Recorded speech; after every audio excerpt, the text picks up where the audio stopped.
No, what I'm And excited about for Legacy of the Force is that we're all going to be together, experiencing the pain. that's gonna be fun. Yeah. So we should be live, guys. I think we're live. So hello everyone. We are back to the Jedi Academy trilogy, and today we are finally at the end, champions of the Force. Once again, I have Sivat, Noah, and also 5 picoseconds on here. How are you guys doing? Are you excited? Very excited. Very excited. Specifically for this, let me show it off right now. I'm dressed very fine with a polo shirt. Yeah, indeed. To celebrate the Champions of the Force review. I think you look the best out of all of us, probably. Yeah. I mean, you're some random black guy. Then we have some anime shit, and Sivert is faceless as always. Hey, I'm Beetlejuice. I'm almost the coolest in the room. Mm-hmm. But yeah. So I guess before we jump in, if you remember reading Champions of the Force, what are your feelings about the book? I guess, like, just as an introduction. I remember reading it. I didn't like the first 2 books. And then I got to the third one, and it was maybe the worst. Because essentially, what I remember mostly, we got introduced to Exar Kun, which people told me is the big bad villain of this trilogy. And he's a cool concept. Yeah. But he was introduced halfway through book 2, and then got defeated halfway through this book, Champions of the Force. And then we had 5 other villains who needed to be defeated by the end. We will get there. Like that was like just on a very basic level. This book has 300 pages, but has like a 100-page epilogue, and I don't understand why. It really feels the entire book. Like like a third of the book is only an epilogue. Like at least that's what I felt while reading it. But yeah, and that's why I always say this trilogy has no fucking plot structure. It's random shit happening. Yeah, like you can have a bad book, but at least have structure. Like it's a readable piece of literature that's just bad. But like that was structure is like that was a problem in the first book, and it went throughout the entire trilogy. Shut up. You're a thug. Your only defense is always it's not that bad. Like look at him. Yeah. Or Jason's hot. Jason's hot, yeah. Like that was Oh, he shouldn't be saying Jason is hot in this, because Jason in this is like, no, not in this like one. 5 years old. Yeah, no, 2.5. Maybe I'm sure he would think that Kip Duran is hot, because Kip Duran is basically like when he went. Remember when he went full Bully McGuire, and now he's wearing a black shirt. You know, his cape. Yeah, he got his polo. Oh, we will come to that. Sivat, I guess. Did you have any thoughts on Champions of the Force? I think I read it 3 years ago. Oh, okay. And it was during stay-at-home school days. Yeah. And I read it instead of going to my classes. And I guess by comparison, I preferred Champions of the Force. I was going to say you probably missed school. Yeah, I mean, instead of classes. I don't remember which one's which of Dark Apprentice and Champions. They all blend together for me. Yeah, I understand that. They are not very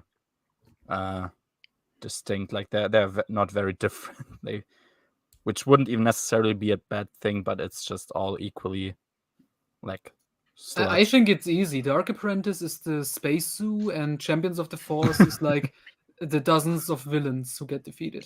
Yeah, and that all need to be wrapped up. See, I remember that, but the subplots of Mon Mothma dying or Anakin Solo being maybe kidnapped. Yeah. I don't remember which one's in which. And I'm just thinking, I don't remember in which one. In which one did Karita get destroyed? At the end of this one? The start of this one. The beginning of this one. Yeah. Okay. I legitimately couldn't remember that, and that's a big plot point. Yeah, the last book was the Cauldron Nebula, like where the Gorgo and the Basilisk were before they wanted to attack Coruscant. Like that's where the Basilisk got destroyed.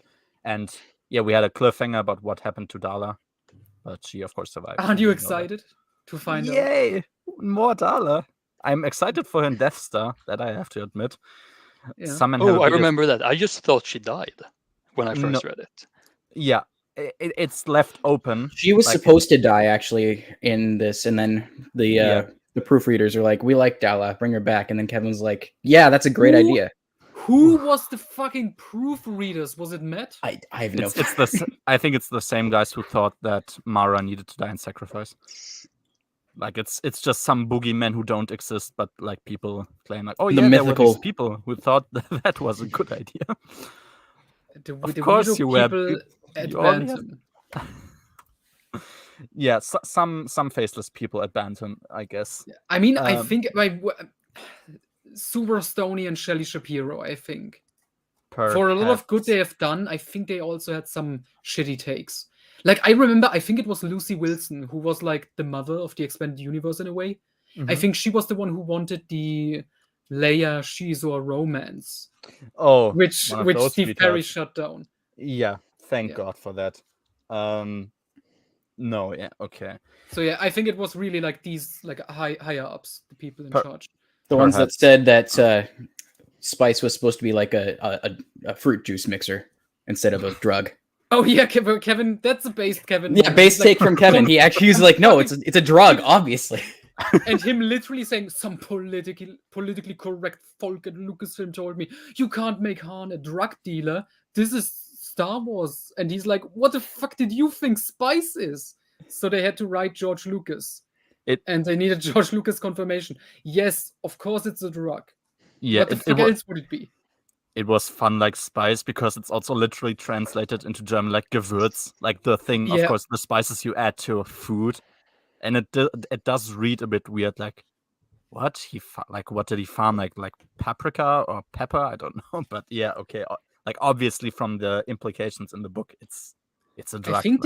I think they keep the German translation in all the other books. Actually, I don't know if I like it or not. I guess it makes sense. Like I'm fine with it.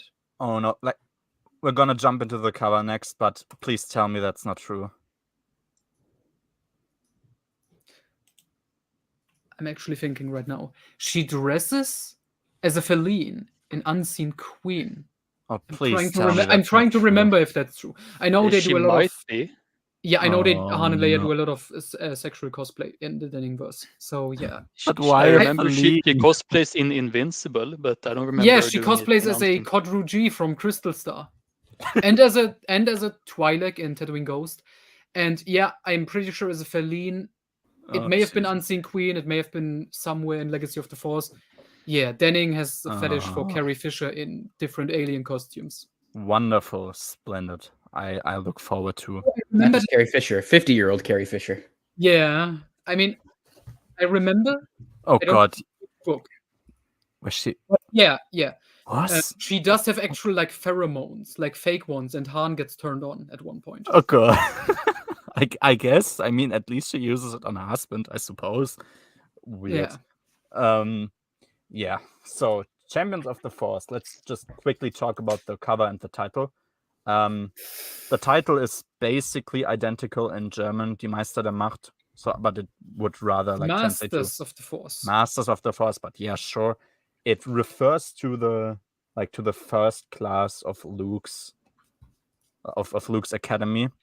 Like they call themselves they are called the Champions of the Force. I don't think it's a horrible title. Like, sure, the Jedi are now the Champions of the Force. That's what they call themselves, like the Avengers, basically. Yeah, it's fine. Like, whatever. It's nothing really bad about it, I would say, unless any one of you has any other thoughts. But I don't it's know pretty much just a snappy name that means nothing.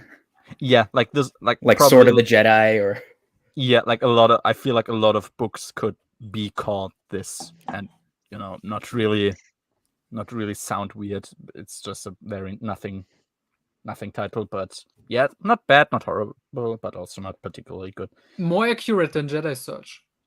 Definitely more accurate than Jedi Search. Perhaps about as accurate as Dark Apprentice, but yeah, whatever. The title, let's just quickly go. The cover. Sorry, we have Luke on the front.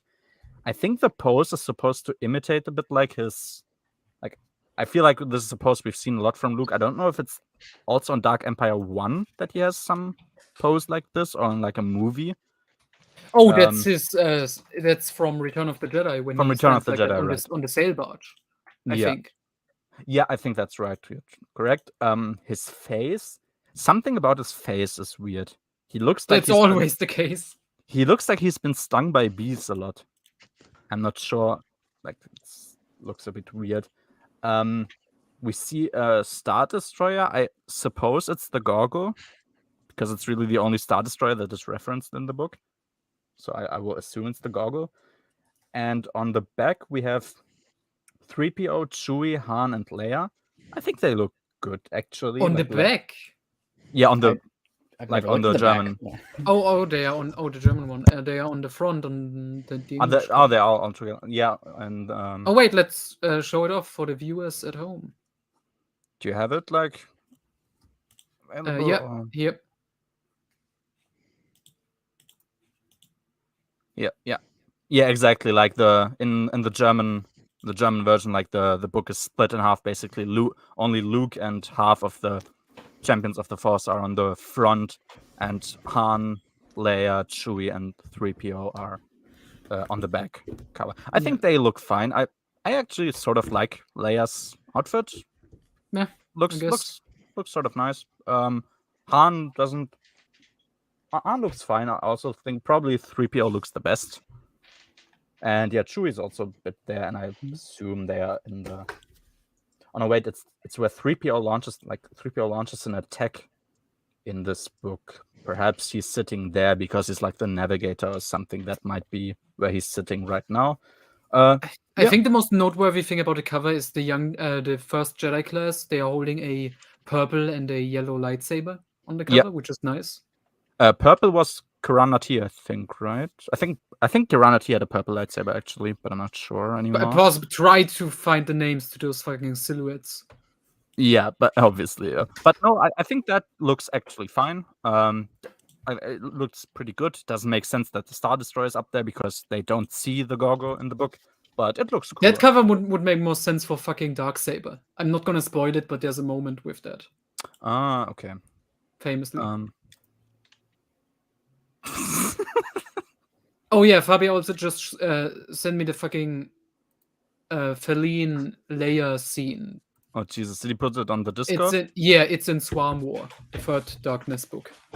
Oh god. She gave him that just quickly goes a spark. Jesus Christ. Yeah, it's actually attraction pheromones. Wonderful. Splendid. Yeah. And Han is even asking if she will wear the costume.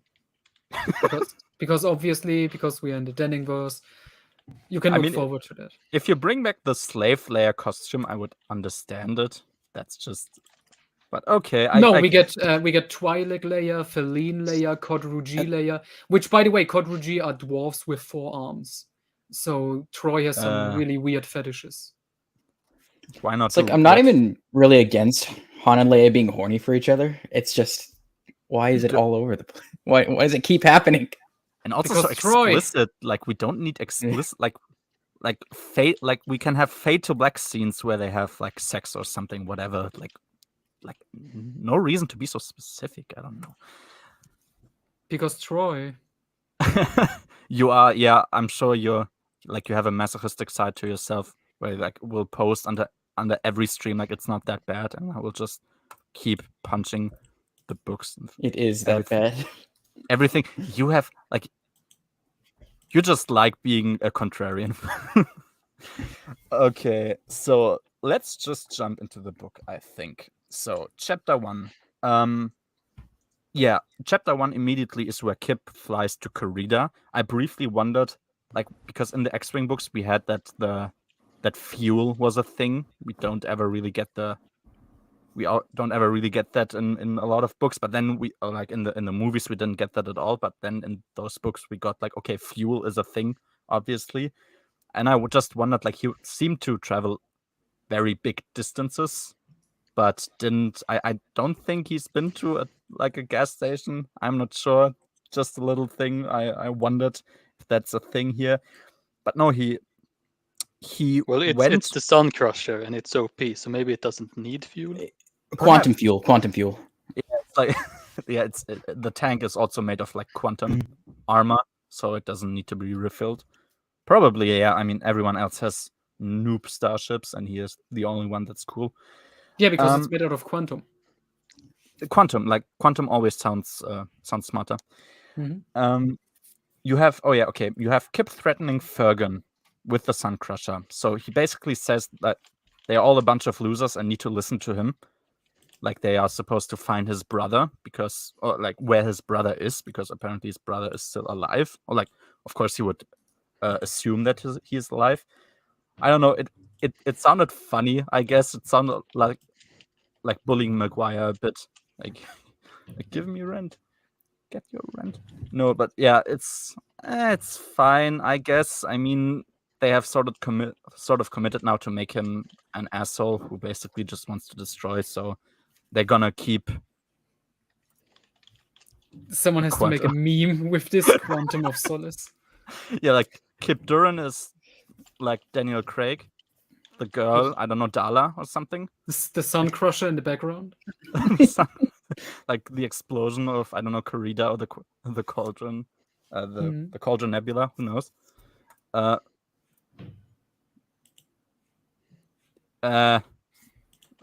Yeah. Okay. Whatever. No, it's not. Like it's a Death Star, but better and invincible. Who the fuck came up with this bullshit? Kevin. Actually, Kevin did. Yeah. So,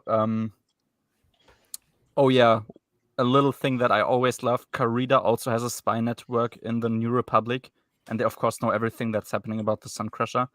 I hate spies. Like, fuck spies. Can we just kill every one of them? Everyone has spies but the New Republic.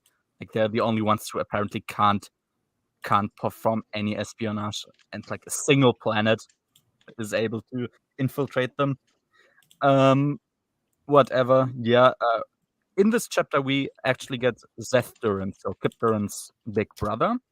The Imperials on Corrida first want to like trick Kip Duran in saying that, oh, he's like dead, because they don't feel the need to tell him the truth. But then they reveal, as Kip wants to destroy Corrida, and they see, okay, something is happening, and maybe he can reverse it if we give him the information that he wants. They reveal that Zeth is alive. He's brainwashed, and he doesn't even remember his own name. I sort of like that. I was like, okay, yeah, if you take some kid from somewhere and brainwash him to be a stormtrooper, I guess that's the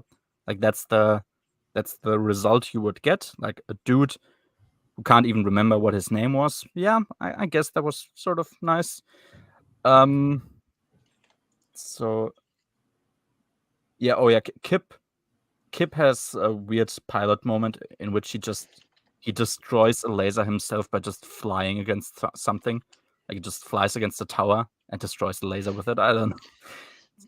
Quantum, it's fine. It's quantum, yeah. I mean, the ship itself is fine, obviously. Yeah. Of course, I love Winter because she's cool.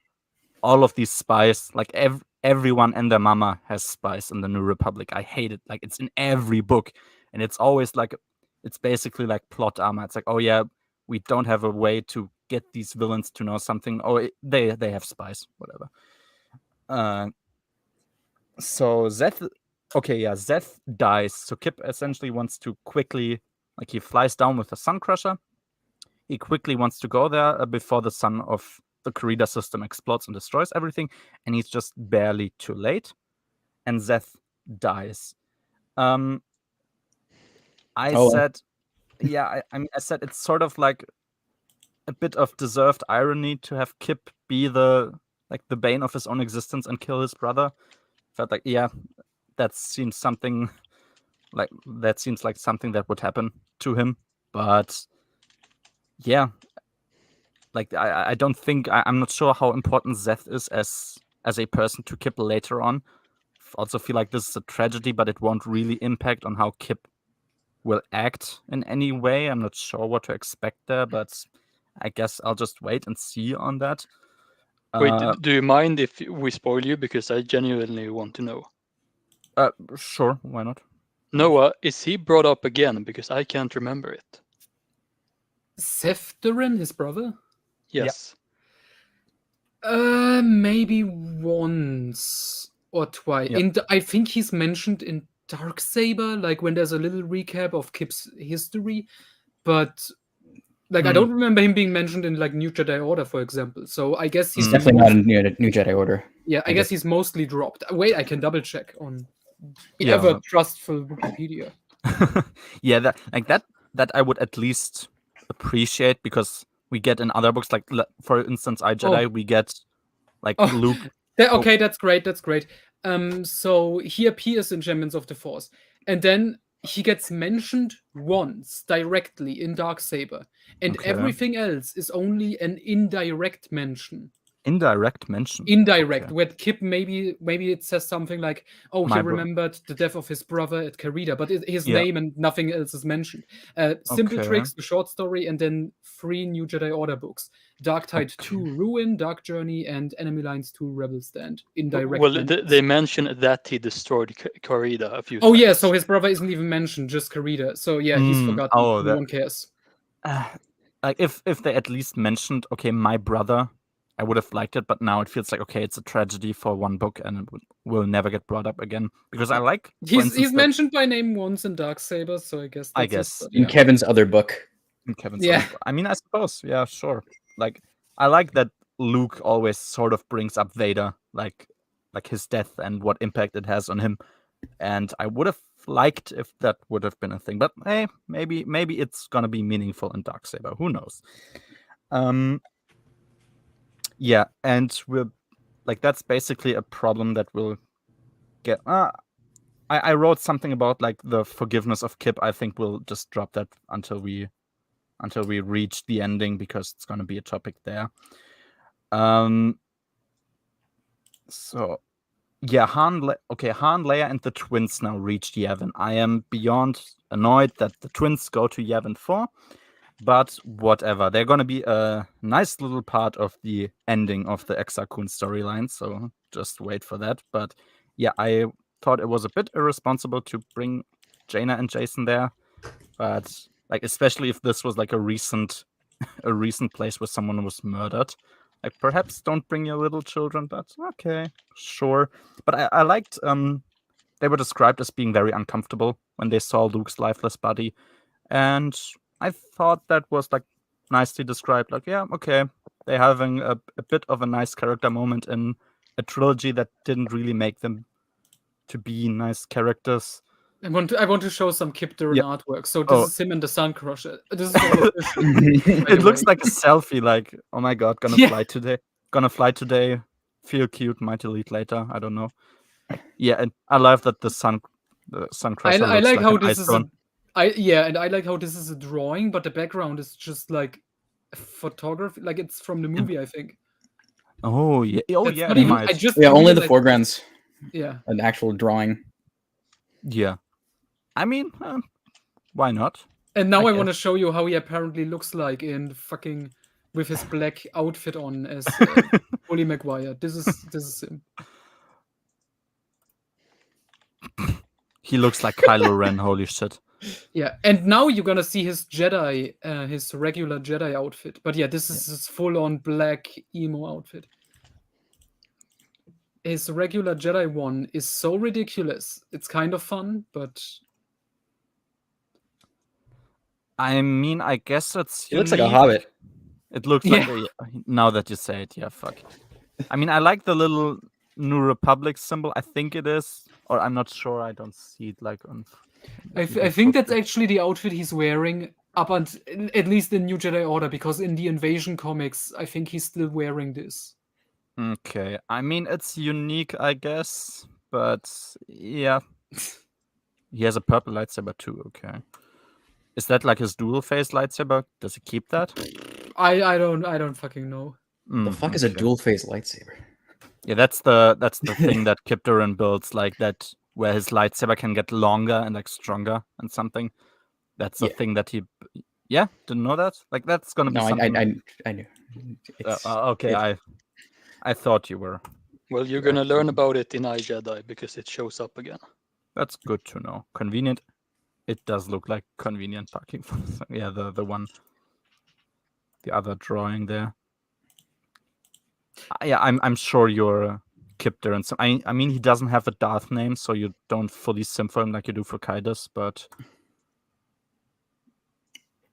he did have a Bully McGuire moment. he does have a few Bully McGuire moments. Darth Vader has also had that type of lightsaber. Yes. I guess I don't know. It's established in, I think, Rise of Darth Vader. Oh, okay. Maybe I vaguely remember I did actually read that. Dooku also has one of those lightsabers. Okay. So here's from the Essential Something Guide, Luke's first class.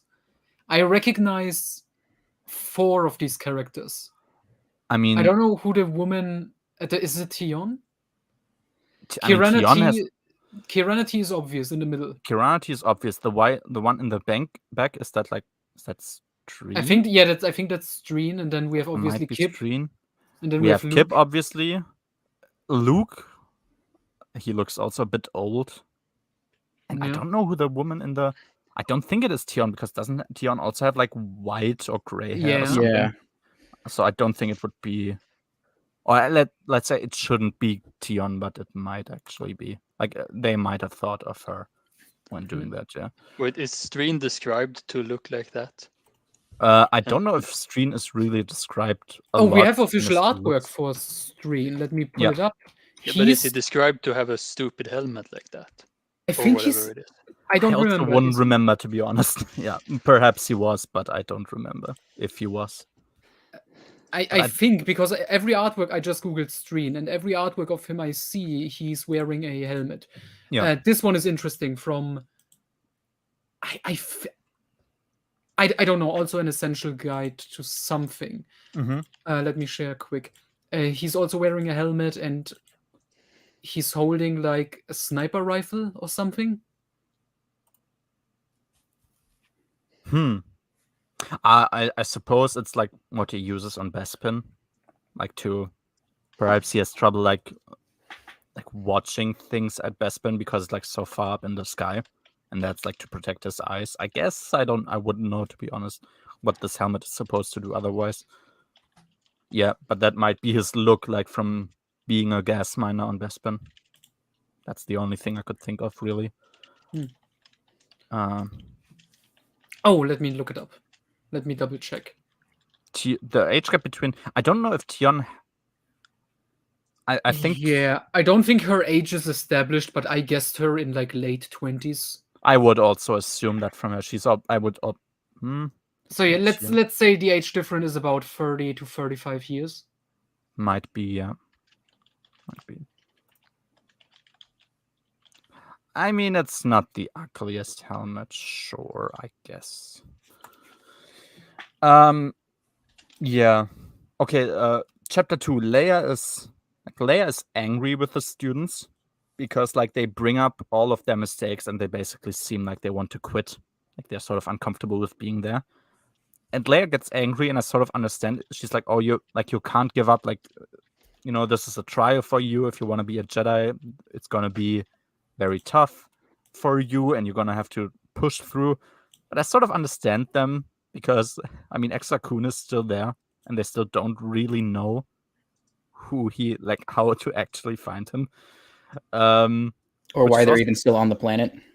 Why they're even still on there. And why exactly. So Luke is basically in a coma, and also made me immediately wonder. This is something that does get commented on in iJedi a bit, but doesn't really here, I believe, is why Exar Kun isn't killing Luke. Because we know that Exar Kun can choke, he can force choke people in the temple.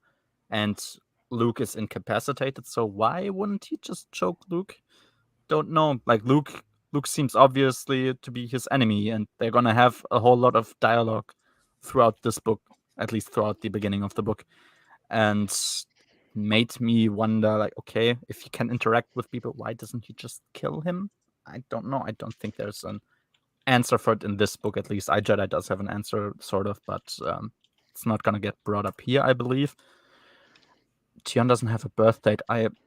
Yeah, I don't know what the Wikipedia says. Like, if you look her up, No, it doesn't say anything. But doesn't say anything. Yeah. I thought maybe in some source book, but yeah, I guess she doesn't have one. But yeah, from how she acts, like maybe sort of the age of Luke, or maybe a bit younger even. But I don't think there's nothing really to tell it. From oh yeah, Kirana T also. Now Kirana T is like the one who gets to quote the original trilogy. She says, "Do it or don't. There is no try." No. Sure. I mean, you can say, sure, Luke may teach that to his students. Yeah, it seems like something Luke would teach, I guess, but yeah. Keep in mind, Whatever. like from the future, because I've read all the books. Mhm. In like Fate of the Jedi, Luke mentions Yoda telling him all about like the prequel era Jedi and the no attachment yeah. rules and even Mortis. And he never mentions fucking anything like that in the Jedi Academy Never. books, obviously. Yeah, it's good that he ignores the no attachment rule and just decides to marry anyway. That's actually good. Yeah, it's so much stupid shit. He Yeah. told me about Mortis. I just never brought it up in 40 years. You're supposed to think about these things and how they deal with earlier stories, Denning. You can't just drop it in. But, oh well. No, It's also useless because the same book establishes Luke looked up like records from Obi-Wan from the Clone Wars where he mentions Mortis. Like, this was completely unnecessary for Luke just to go, oh yeah, I remember, Yoda told me. Why can't he just learn about Mortis? Or because don't have it Mortis is not deep enough. That's not intellectual okay. writing. True. Jesus Christ, yeah. So, chapter 3. Okay, Luke is in a coma. He was so at the end of Dark Apprentice. He's still. I didn't really understand how exactly this coma works. So, basically, what they say is the body is alive and it functions and he's not dying. But when they try to reach out in the Force to him, he's just not there. He's gone. And I wondered, like, if like Kip and Exakun apparently were so strong to do that, I wondered why it didn't happen when he fought Palpatine, because he also was like, I mean, maybe it's because it was Black Lightning and Black Lightning is cooler, so that's why he's in a coma.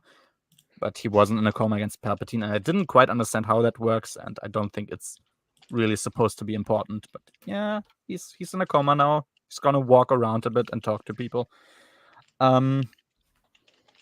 I like the little scene that the horror of like the explosion of Karida like woke him up. Like I said a lot of times, the connections, like the mythical parts of the Force, if they are brought up, I like in these books. They are just not brought up enough for being a Jedi central, like apparently a Jedi central book. So yeah, okay. Luke essentially has an out-of-body experience. That's his thing. That's going to be his thing now. He is going to wander through the temple as a ghost. No one will be able to hear him besides Jason and Jaina. And like he will have dialogue with Exar Kun a whole lot of times. Yeah.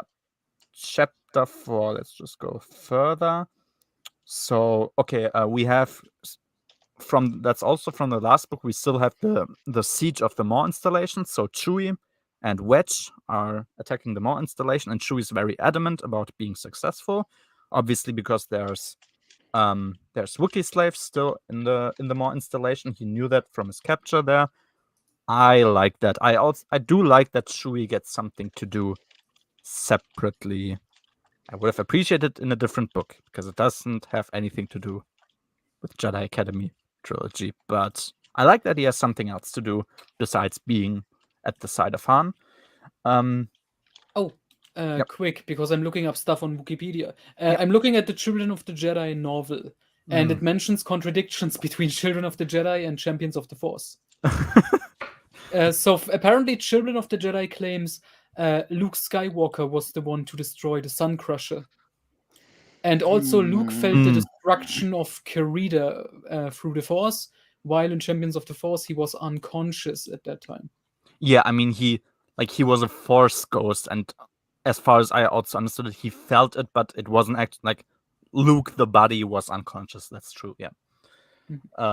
Luke has this strange out-of-body thing. Oh my going god. on. Sorry, this has nothing to do with Jedi Academy, but Children No of the problem. Jedi claims Thrawn was a High Admiral. Fucking Barbara What? Hambly. Like Grand. Top 10 writers, by the way. That is an official rank, by the way. High Admiral is a rank. That's the Yeah. main villain's rank in Heart of the Jedi, for example. But Mhm. that's such a basic, like, amateur mistake. Yeah. Like, High- fuck off, Barbara. High Admiral is also mentioned, I think, somewhere in this book. Like, this book mentions Pterodok, and I think he was also High Admiral. I think I remember that, yeah. Oh, yeah, he Fuck. is. Fucking hell, yeah. Grand Admiral, like, that seems pretty unique and easy to remember. It was literally created for Star Wars for Thrawn, Yeah, exactly. Like, that rank. yeah, like Großmufti for Tarkin. Like I'm just giving you more reasons to dread reading Children of the Jedi. Soon. Once you are done with iJedi, I think it's immediately after. Yeah, it is. believe I so, will yes. read it immediately. I also, like, parallel will probably play, like, the Dark Forces games and, like, live stream them perhaps, like, once a week or something to have something else going on besides reading this book. But, yeah. Nobody is perfect. I mean, I guess that's true. Not even Denning. I guess that's true as well. That's Is that Garbage. like, did he actually? I assume he actually said that this does sound like something. Yes, he did say that in one of his streams. Nice. really? Yeah, you were on there. Oh my god, I don't even remember. Maybe My his brain mind must was have just so blocked out. broken that Oh man, you gotta love him. I think. Just a little thing. I also like 3PO called R2D to his partner. Yay! I always like them. They work fine in this book too. They are just there, I guess. And yeah, okay. Kui has. So from the last book, Kui is also in this book again, of course. Kui was on Ethor together with Wedge, still a totally unnecessary plotline, and I don't understand why they even went there to begin with. Like, it didn't seem like they were there on a mission. Yeah, but Kui has amnesia, and they basically treat their relationship as though they're like they've been married for 10 years.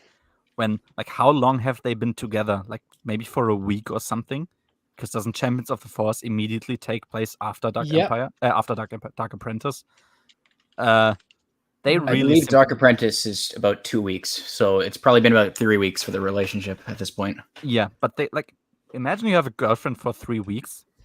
Like they are described as though they are like they have a love for each other. yeah. It's weird. Yeah, they talk about their relationship like they were married. It was weird, I guess, but whatever. Waiting for Starfighters of Adama still. Chapter 5. So chapter 5 is with Turpin again, and Turpin wants to now go to Han and Leia because he hasn't, like, really been Because the given plot needs him to. because the plot needs him to, but he also, like, there is a reason that he hasn't heard a lot of, like, from Fergan and Carida for quite some time, and he was used to getting, like, regular input as to what to do, and he didn't get one now, and so he wonders, like, what is he supposed to do now, because he doesn't get any input. So he wants to go to Yavin, to go to Han and Leia and admit what he's done, because of course the attack on Anakin Solo is imminent. And that's sort of nice. Like, of course, Turpin isn't responsible for anything he's done, really, because he's like a mind-controlled cyborg. But his little mini arc in the book, I think, is probably the best part. It's like just a little side plot, but I thought he did a quite good job with that part. Like, that was fine. I liked it. He escaped from Coruscant. Of course, like, he stole a ship. He escapes from Coruscant. It seemed a little bit too easy, but whatever. Little thing, not that important. Oh, chapter 6. So, chapter 6 has Lando and flirting with Mara again. And I wrote down a little chapter that still holds true, which is that Lando flirting with Mara like a dick-controlled idiot incites this weird desire in me to drink brake fluid, which is absolutely true, and I still want to drink brake fluid. Objective fact, actually. I'm sorry, you were robot. Oh, I said it's an objective fact, actually, to drink brake fluid after reading that. Yeah, I would also say, yeah. God. I mean, if we like just look at this face, I mean, that is a god, I will admit. Yeah. That is a god. Yes, so okay, we once again have a little scene with Gambel Iblis in which he defends Kip Duran, like committing genocide, multiple genocides. I don't remember that much from Bel Iblis. It's been a while since I've read Thrawn. I don't feel this is really something that he would do, like defend the even though it harms the Empire because it's an Imperial planet. I'm not sure this would be something he does. Maybe you guys have a different opinion, but I feel very weird that he's so like, oh yeah, I mean he attacked the Empire, whatever, it's cool. It was strange for me. Yeah, that's just Kevin's shitty writing. I guess, yeah. Yeah, I mean that's that for that chapter. Chapter 7 is Luke claims that Exar Kun can't attack his body. I'm not quite sure about the sentence again, but it was basically that he did that. But that's not true because like as far as I remember, he did that like in the last book. He just like didn't he attack Luke with Kip Duran together, or like at least help him? And he also like we will get to a part later in this book where he destroys the holocron of Vodosios Spars, which leads me to believe he can interact with the world. So why wouldn't he be able to kill Luke? It makes no sense to me. I don't. Because this book was written in a week. Because it was stretched to be a trilogy. Yeah, and we had that in Dark, like you weren't there when we talked about this in Dark Apprentice, but like Exar Kun also knows what's happening in other parts of the galaxy. Like it just seems like they are coming up with rules for the for the way Exar Kun works as a sort of Force Ghost, like as they continue to write the book. Weird. It's very weird. Okay, so in this book, it's Streen who's the next target of Exar Kun. He can apparently, and that's something I sort of liked, create tornadoes with the Force. Like he's spinning the Force basically in a vortex, and he creates a tornado. It sounded a bit weird, like, but he can like slowly lift up Luke's body. It's not like a hurricane or something. It's just some weaker tornado. I thought that was an interesting new ability. I guess it's fine. Like I like more Force abilities if they sort of make sense.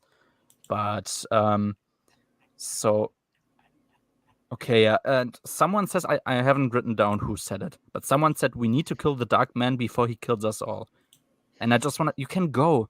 Like just take Luke's body and go. There's no reason to stay here, and I still don't understand why they stay here. They could just go at any moment. Like no one's stopping them. There's no blockade. There's no army there. There's nothing. It's just Exar Kun, and he can't force them to stay there. They keep staying And according to Luke in this book, he can't attack their physical bodies. Like he can't kill them. Isn't that what you said? Yeah. Yeah, that's just like that's something Luke claimed in the beginning of this chapter, which, as we will see, and we already saw. We already saw Luke was attacked by both Kip Duran and Exar Kun explicitly, and we will Gantoris. And Gantoris, of course, yeah. I mean, we don't get exactly what happened, but he was like burned from the inside, which of course like could only be Exar Kun. And well, I just assumed that his evil burned himself. Perhaps, yeah. But we will see in iJedi that Kun can affect the real world. Yeah, and we will see it again in this book because towards the end he will also interact with other people again, and like this is only to explain in the moment why Exar Kun isn't just killing Luke, because there's no reason for him to do it, and there also wasn't a reason in the previous book already. Like he was lying unconscious in the wild. He could have just sent a wild beast at him, and he would have mauled him to death, but he just doesn't do it. Ugh, Jesus Christ. I mean, I guess Empire at War is a cool game, but a Champions of the Force campaign, why would you do that? That sounds horrible. What even would that be? I don't know. Like your date, like basically you're gonna have boss fight after boss fight after boss fight after boss fight. Yeah, and in between there's like a dating simulation where you're playing Lando and you try to unsuccessfully like get to fuck Mara. I guess that's. I mean, that would be creative, I suppose.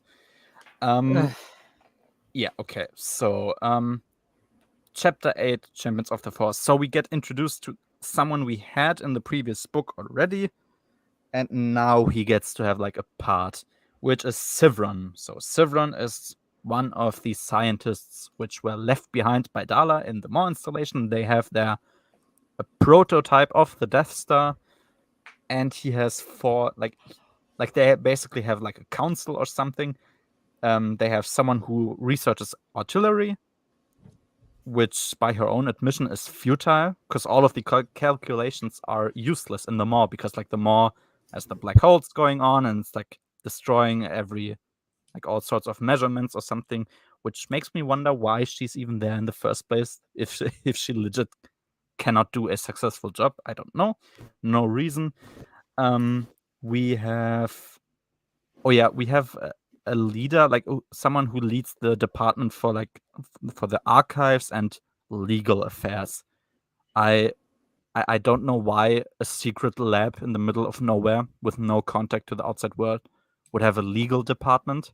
Like for whom? Like, oh, I'm gonna sue you. Okay, go to court then. And you're like, oh no, we're in the Maw installation. We can't actually go away from here. Don't know what like they keep making this into a joke throughout the book that Sivron and his allies are like bureaucrats and they are incompetent. I mean, Dala is also incompetent, but they are like canonically incompetent. Yeah, but Jade, have you considered the fact that it's funny? It's comedy. Obviously, I laugh, so it's good, right? I guess it's like. I suppose they want to. Yeah, I suppose this is for comic relief or something. I don't know. Did anyone laugh about the weird things? I would seriously wonder if anyone did. But yeah, this is something that they do, and they also remain in the book until basically the very end, which we're gonna get to. I bet Matt Wilkins loved it. Mm-hmm. And he laughed out loud at many moments. I imagine that. Oh my god, he's a bureaucrat. So funny, because I also hate bureaucrats. Remember in the middle hating bureaucrats remember in the middle of the fucking battle when he like ordered like a conference meeting and they were annoyed. Yeah, you gotta bring in like something to eat. You know. How can people hate this book, guys? It's so fucking funny. It's so terrible. Yeah, and it's like, oh my god, we have to add this new amendment. Like, are we sure that we can do this? Let's check in the rules book while they're getting destroyed. It's like, oh my god, is this funny, or is this supposed to be like a competent team that just gets outsmarted? I'm not. Okay. I have no fucking idea. I have to say this right now. Since I've watched The Last Jedi recently.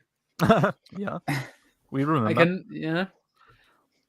Those comedy scenes read like the fucking scenes in Last Jedi, trying to be funny and failing miserably. I'm telling you, Matt Wilkins would love the Disney trilogy.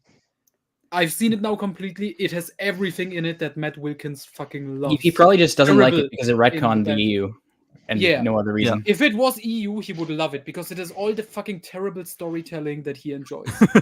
And the weird attempts at comedy. Like, I can laugh more at like Finn walking with the broken water pipes through the hallway, or like I laughed the most at Finn getting tasered by multiple people. Finn getting tasered, or Poe like making a your mom joke towards whatever Bill Weasley. Hitler? Yeah, Bill Weasley. That I could laugh more at that than, oh, he's a bureaucrat. That's fun, I guess. Stop quoting Matt Wilkins in the chat. We will get to those. I will just finish the chapter and then we'll get to the comments. So the rebels attack. There's another new weapon. Like, there's also a chick who just develops weapons, and there's a weapon that dissolves metal. Like, that's the thing that it does, and it does that through a shield. I don't think it's ever explained how exactly that works, but it just works through shields. Sounds very useful. Could have probably Something been quantum. Yeah, probably quantum. perhaps quantum, like, or yes, something from physics classes that always sound smart. Oh yeah, and it's also in this chapter, like, while the rebels attack, they talk about adding stuff to the emergency handbook. Because funny, guys. It's fun. Yeah. Like I said, I like Chewie being in the attack alone. He doesn't need to have Han in this. That's totally fine. I like him doing his own thing. Oh yeah, and there's a scene. So they reach the Wookiee slaves, and the Wookiees are liberated. And there's obviously like a slaver in the Maw installation, and he has an energy whip, which I admit is a cool weapon. And one of the Wookiees takes this energy whip and like he smashes his skulls in, like he smashes someone's skull in, while like sparks fly out of his eyes and his brain like explodes. It was there's no gore throughout all of these books, but there was only this one scene, and I don't know what to make of it. I think it's weird, maybe, but I find Kevin just randomly edgy at some points. Yeah, for no reason. Like if he's at least consistent, like I If you think this is edgy, wait till you read Troy Denning. Yeah, I was gonna say Young Jedi Knights. Like it happens all the time, where it's just like they're walking down the street and then lightsaber cut off arm. I'm like, what? Wonderful. I will get to that at one point. I'm very I'm feeling very comfortable about that now. And yep, that was that chapter. Let's just get to the comments really quick. So you can play as Darla or Kip Duran. Jesus Christ. Is this fun? I can't imagine it being, but you have bad takes. So imagine playing as Darla. You constantly cry, and then you plan a suicide kamikaze attack on Coruscant with your Star Destroyer. She doesn't stop crying, and it's so but I hate that at the end of the book she's sort of successful, and we'll get to that. I hate that this book wants to try and keep her smart even though she's stupid. Traitor is an excellent novel that foreshadows. God damn it. I remember. Now they are just continue, because down there they're not just quoting Matt Wilkins, they are quoting my Matt Wilkins memes. And they're also quoting just you directly, like, I loved most that Finn getting tasered. Yeah. I did. It happened like 3 times by different people where the black guy just got tasered. It was amazing every single time. Like this is a movie about an Asian woman like sexually assaulting a poor black guy who hasn't done anything wrong. Yeah. It was awesome. Violently and sexually assaulting him for no reason at all. Poor guy. And also, hi Josh, by the way. Nice to have you here. No, of course he shows up for this stream. Yeah, true. But he wasn't here for Dark Apprentice, I believe, so he missed out on a bit. That's a tough question. Sequel trilogy versus Jedi Academy trilogy. It's very... Like, something you can give the sequel trilogy is that you don't have to account for it in the expanded universe because it's not expanded universe canon. I don't hate the sequel trilogy because I don't care about that timeline. And I laughed harder at the bad elements. So I will say the sequel trilogy is better than the Jedi Academy trilogy. I'm not gonna say it's objectively better because both of those are fucking terribly written garbage. But sequel trilogy was more fun. So yeah, sequel trilogy is better than Legacy of the Force and the Jedi Academy trilogy. I guess the sequel trilogy is more like overtly disrespectful because all of the big 3 die, whereas here they are just shit, but they keep living at least. I've moved beyond hating the sequels. I'm just in the mockery phase, like, oh my god, it's so stupid. Look at this bullshit. That's a tough question. I don't know if I can give an answer. I hated the Jedi Academy trilogy more than the sequels, that's for sure. I have to admit that. It might be. I mean, like it was a random scene. I don't even think it could, like, you could say it's called for in that moment because, like, okay, a slave is liberated and he's killing his slaver. I guess it's only a one-off scene. There's nothing comparatively as violent in the whole of Jedi Academy trilogy, but yeah, it came out of nowhere, sort of. Yeah, whatever. Yeah, now we just get the fucking memes from the classic Wet Milkins videos. I have to watch I've only watched the Wet Milkins Lost Eye Jedi, and I love this. Oh, you gotta watch the Dawn of the Dawn of Jedi. the Jedi is the best one. Oh, I have to watch that, yeah. Because I actually like Dawn of the Jedi, and I assume but this Matt quote Wilkins sounds doesn't. like something he would actually say. I had to do very little editing on that one. After That's literally what he says. No. He's very okay. I was shocked. Matt Wilkins' very first video celebrating the expanded universe, reviewing all the stuff in chronological order. His first video, within the first 2 minutes, or the very first minute, he has this blunder. It takes place 25,000 years after A New Hope. Imagine like you don't know who Matt Wilkins is, and you just think, okay, yeah, he's like, he has older reviews, but he's also like reading it now, so I guess I'm gonna like look for that, like what's his recent take, and he starts with the first book, like, oh yeah, okay, that's like the very early one, and he says it's 25,000 years after A New Hope. Mm-hmm. That's nice. You gotta watch those. It's amazing.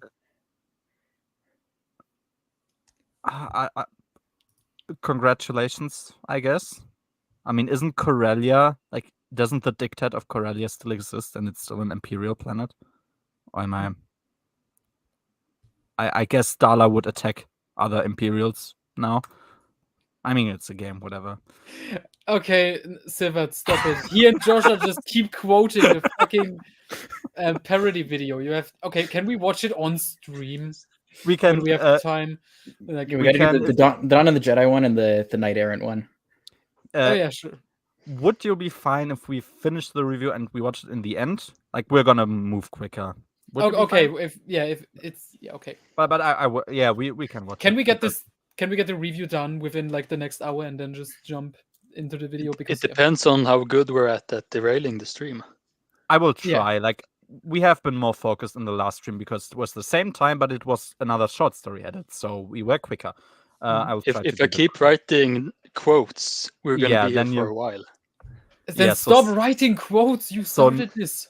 Noah Sivert is taking you hostage officially. You can get to that in the private chat. Oh yeah, that's what I was thinking of when you talked about the slaver being murdered, the Django Unchained scene. Yeah, true, and that doesn't even sound like a bad story, really. I have to say, like, I don't know, the liberation of Rylith or Kashyyyk or something. Yeah, why not? It's not the most horrible idea. It just catches you. Okay. So chapter 9. Chapter 9 is nothing real to say. Turpin admits to Han and Leia that he revealed Anakin's location. Yeah, and Han and Leia, like, I think they're both there. Yeah, Han went off to Kip Duran, obviously, and Leia will now go to Anoth to save Anakin. I don't find it smart to leave the twins with Exar Kun, but whatever. Okay. They feel just like the OT. I think if we were to get Josh on the stream, we wouldn't be finished in 5 hours because we would just hate on this book constantly. Yeah. Chapter 10. Oh yeah, someone, I think it might have been Han. Yeah, I think it was Han. Han is saying, "Don't tell me the odds." Do you remember the OT? It's just like the OT, guys. I do remember that, actually. When Han said that exact same thing. I only remember like the Red Letter Media video, like, "Do you remember Boba Fett?" And then like clapping, like when Boba Fett appeared in Mando. That's how I feel. That's legit how I feel. You just keep kidding them. Home runs, Disney. Yeah, okay. Yeah. So it's Kip now, because Karida is destroyed. Karida is the Academy planet of the Empire, and the most loyal planets of the Empire are in I think the English term was Deep Core, right? So where Biss and like Empress Tetra, yes, these systems are. So he goes there and he just like destroys like resources and archives of the Empire. Like he legit is unhinged, but I guess he doesn't commit genocide. And he just, I don't know, destroys some places. Yeah, it's just Kip being Kip, I guess. Han. Okay, so Han went off from Yavin to chase Kip because he feels like as though this is something only him can do. I guess from the story, this would make sense. I mean, they only really know each other from the mine in Kessel, and Dude, they went skiing together, and they okay? they went Han skiing. abandoned his children so he can spend more time with Kip. That's actually true. That's actually. I mean, I guess he really must love Kip, and but yeah, still like they also know each other for like not even a month. I think or something. Maybe a month. I don't know. It was sort of weird. No, I guess more time. I think half a year passed between Jedi Search and Dark Apprentice, right? So it's more than that. But sure. I mean, yeah. If you're gonna let someone do it, I suppose it's on. Oh yeah, Kip, and now Kip threatens to like throw a like basically an Uber hydrogen bomb onto the Falcon. And yeah, oh, you weren't there when we talked about this, Noah, but when you left the stream for Dark Apprentice, like it was only me and Greyholm left. And Greyholm mentioned to me that in New Jedi Order, apparently, not only Zack and Jack want to bang Jaina, but also Kip Duran. Yes. And that concerning scene, which Matt Wilkins defended once. Oh no. And then we had to tell him the age difference. Yeah, like and he still defended it. Just for everyone, like Kip Duran, I'm not sure if Kip Duran has a birthday, but he would be like a teenager in this book. He has a birthday. He's like 17 in the 17. Jaina is 2.5. So just keep that in mind. That doesn't matter. What matters is how old she is in NJO. She's I mean, if 17 just turned 18 at most in Dark Journey when he starts flirting with her. Oh, it's in Dark Journey. Like 20. It is in Dark Journey because I hate that it is wearing like a revealing outfit. And I really like that book too. Yeah, I like it. Kind of sucks. I'm really sad that it happens in Dark Journey because it sounds like a Jaina-centric novel, and I'm actually it is the only Jaina-centric book novel. No, Legacy of the Force is obviously Jaina-centric. All of Legacy and Crystal Star. Oh, that's cool. Yeah, I do remember like people saying that this was like the first good characterization of the twins. I'm excited for that. Yeah, and that made me question like, okay, at some point he will let his daughter be flirted by like flirt with this dude. I guess. Why not? It is mutual flirting, annoyingly enough. Okay. Yeah, but she's on the dark side at that point, so she's excused. I mean, yeah, obviously, if you're at the dark side, you made stupid decisions, and what would be more stupid than flirting with Kipter and fucking him? Okay, chapter 11. Jason and Jaina are going to be staying in the temple. They are apparently the only ones who can communicate with Luke, which I don't think because they are children. They are children.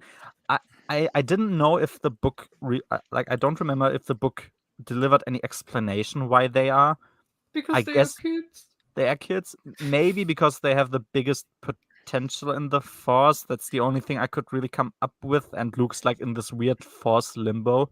Not sure, but they are the only ones who can communicate with Luke. Well, you know how kids can like communicate with dolphins when other adults can't? I don't know. Same thing. Can they? Yes. I guess. Yeah, look, remember that South Park episode about them talking to a whale?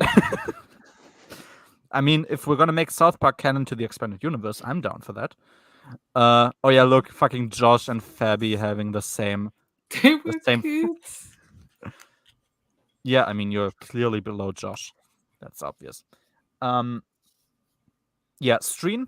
Streen also gets a bit just a bit dialogue. I like him, but he's just sort of been sidelined for this book, and he's gonna sort of remain there, which is sad because I think he had potential as a character. I don't know why they don't do more with him.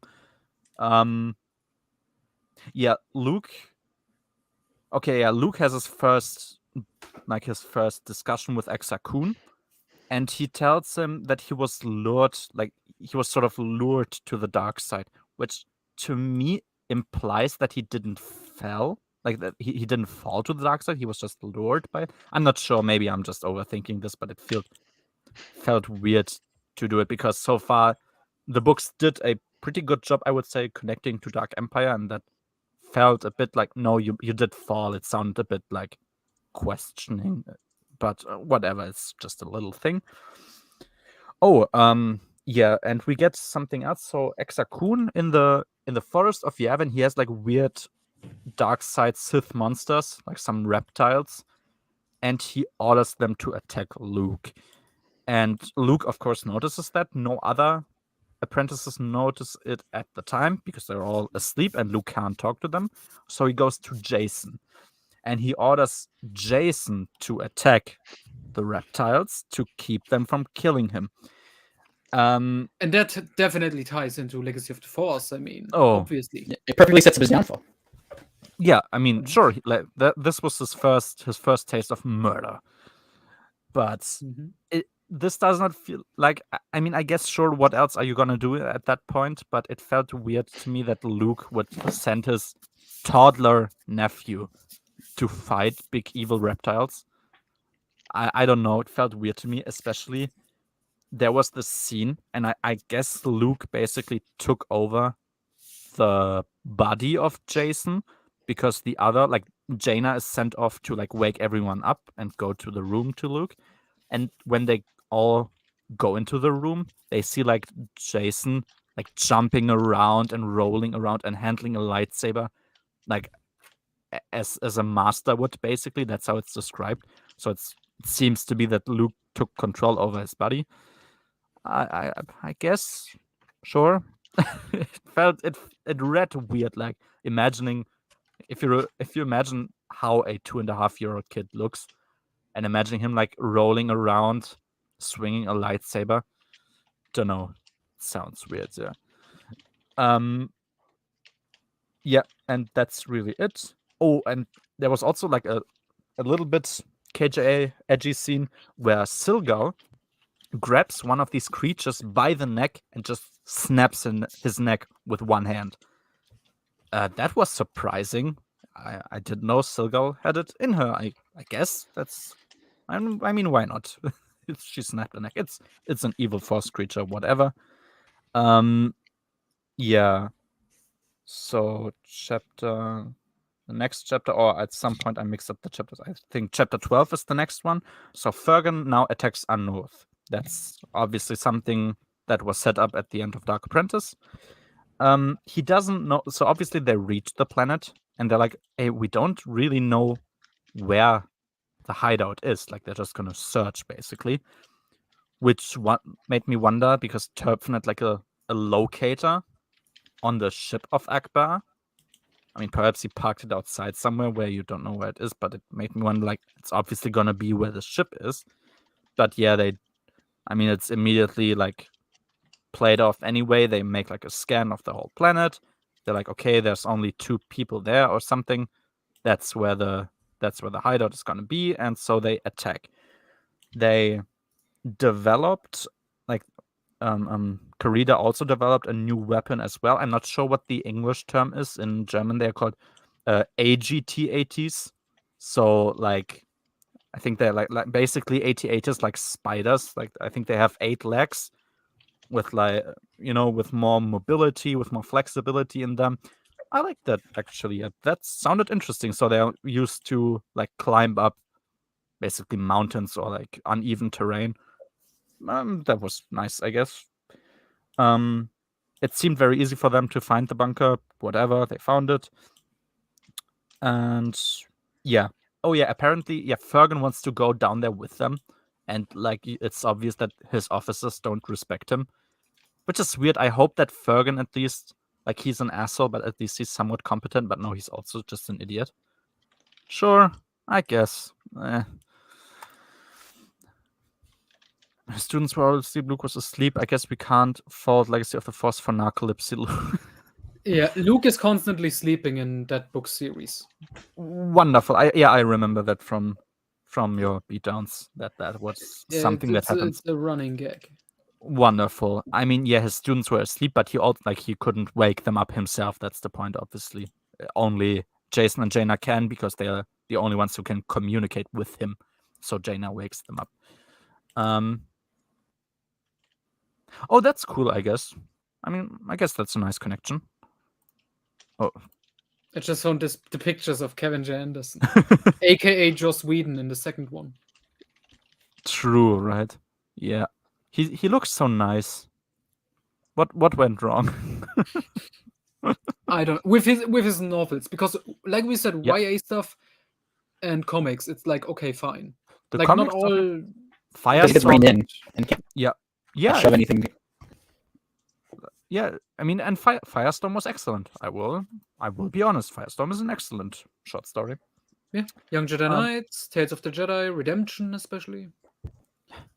But I think it's just if he gets fucking novels, which he can't write. Even Darksaber, which is his best novel, still has a lot of problems. Yeah, I will assume. I mean, it's a Callista book. Callistia, Yeah, Sivert, you're right. I guess.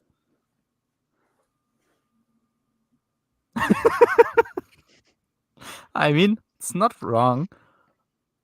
Yeah, I mean his fall to the dark side. I would really like to see Matt Wilkins like he obviously would say that Traitor sets up his fall, and I would just be like, no, I will go further. I think Champions of the Force set up his fall to the dark side because he already killed other human beings at 2.5 years old, and this traumatized him. And I would just I would see say if he would agree. Tatooine Ghost already set up his downfall. That's because true. Leia doesn't want to have children because she's worried they're gonna end Yeah. up like Darth Vader, and that turns out to be true. And I mean, it's obvious that Leia would So he be an was orphan. always destined, even before birth. He was destined. It was, yeah. Yeah. And When did Denning write Tatooine Ghost? Right after 2004, I think, wasn't it? Star by Star, and before 2003. Dark 2003. Nest. Yeah, and in the You think he afterword, had it in mind at that no, point? because in the afterword, Denning is like, yeah, so they asked me to write Tatooine Ghost. I had fun, but I don't think I'm gonna work in the Star Wars universe again. And then after that, they approached him for wish. Darkness. So it was just coincidence. Imagine they actually didn't approach him. That would have been so good. So, chapter 13. Yeah, I mean, we talked about this. So the Champions of the Force refers to the first class of the Praxium. Like I said, I don't think it's a bad title. It's just a bit nothing, basically. That also never gets used again. Which is sort of sad. I mean, you could have them like keep that, but yeah. It's like Yeah. the Young Jedi Knights characters from that class in the book series. They are also referred to as the Young Jedi Knights. Yeah, which is nice, sort of like make them a bit more memorable. Why not? Exar Kun and Luke, again, they have more interactions.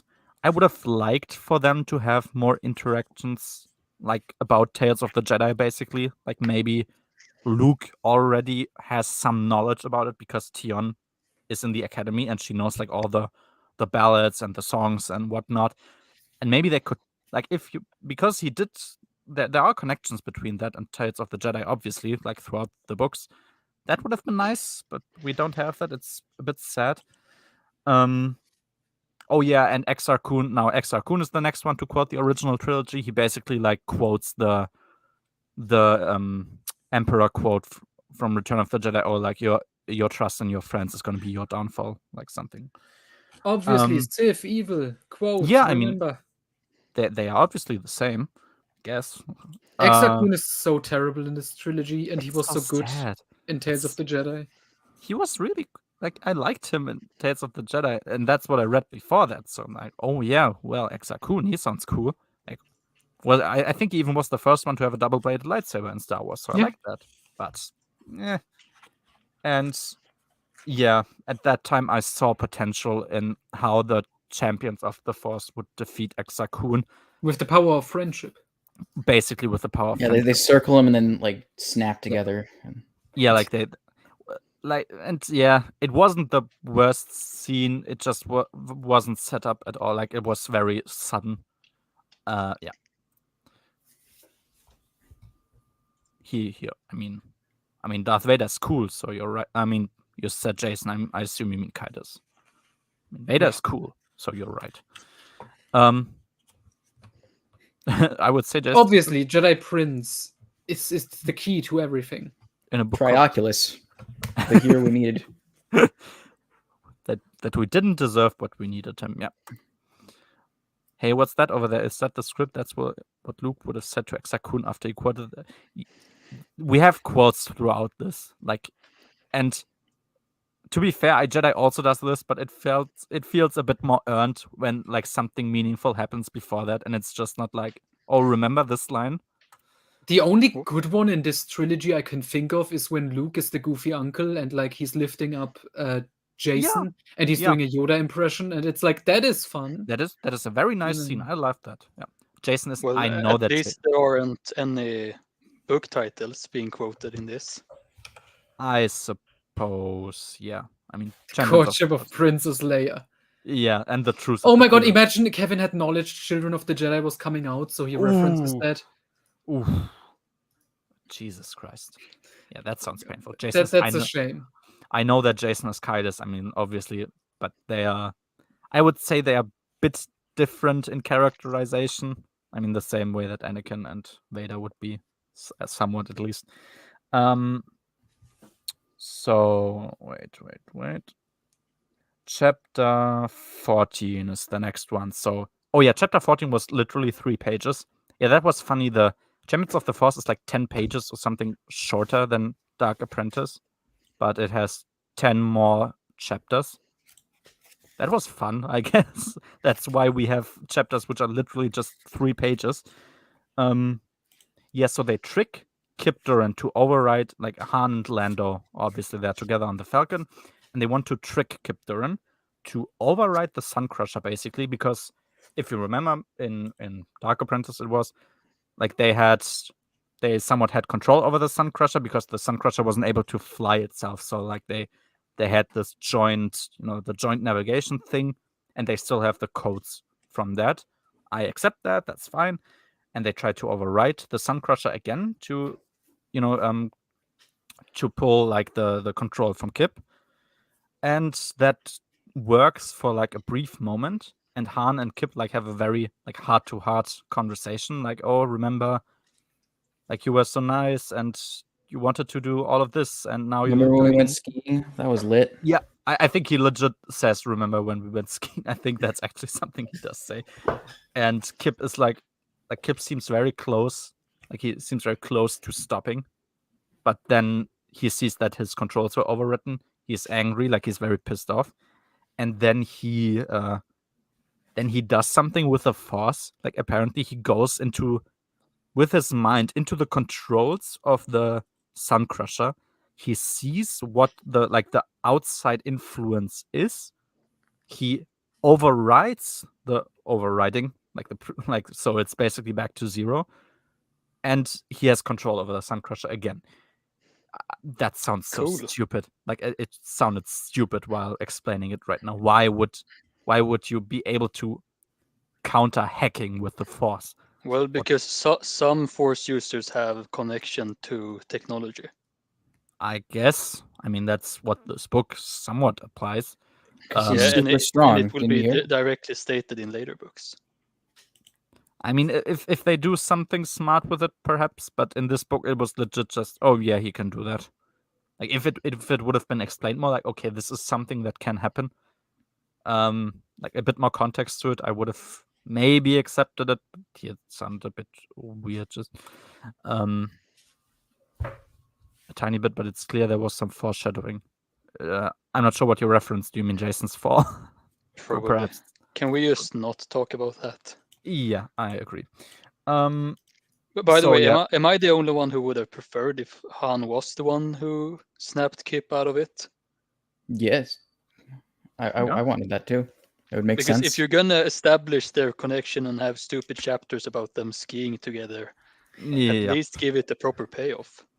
Yeah, like otherwise it's just gonna be like understood as what it is now, which is filler. So is this confirmed? Sivert wanted more romantic Kip Han chapters. Ugh.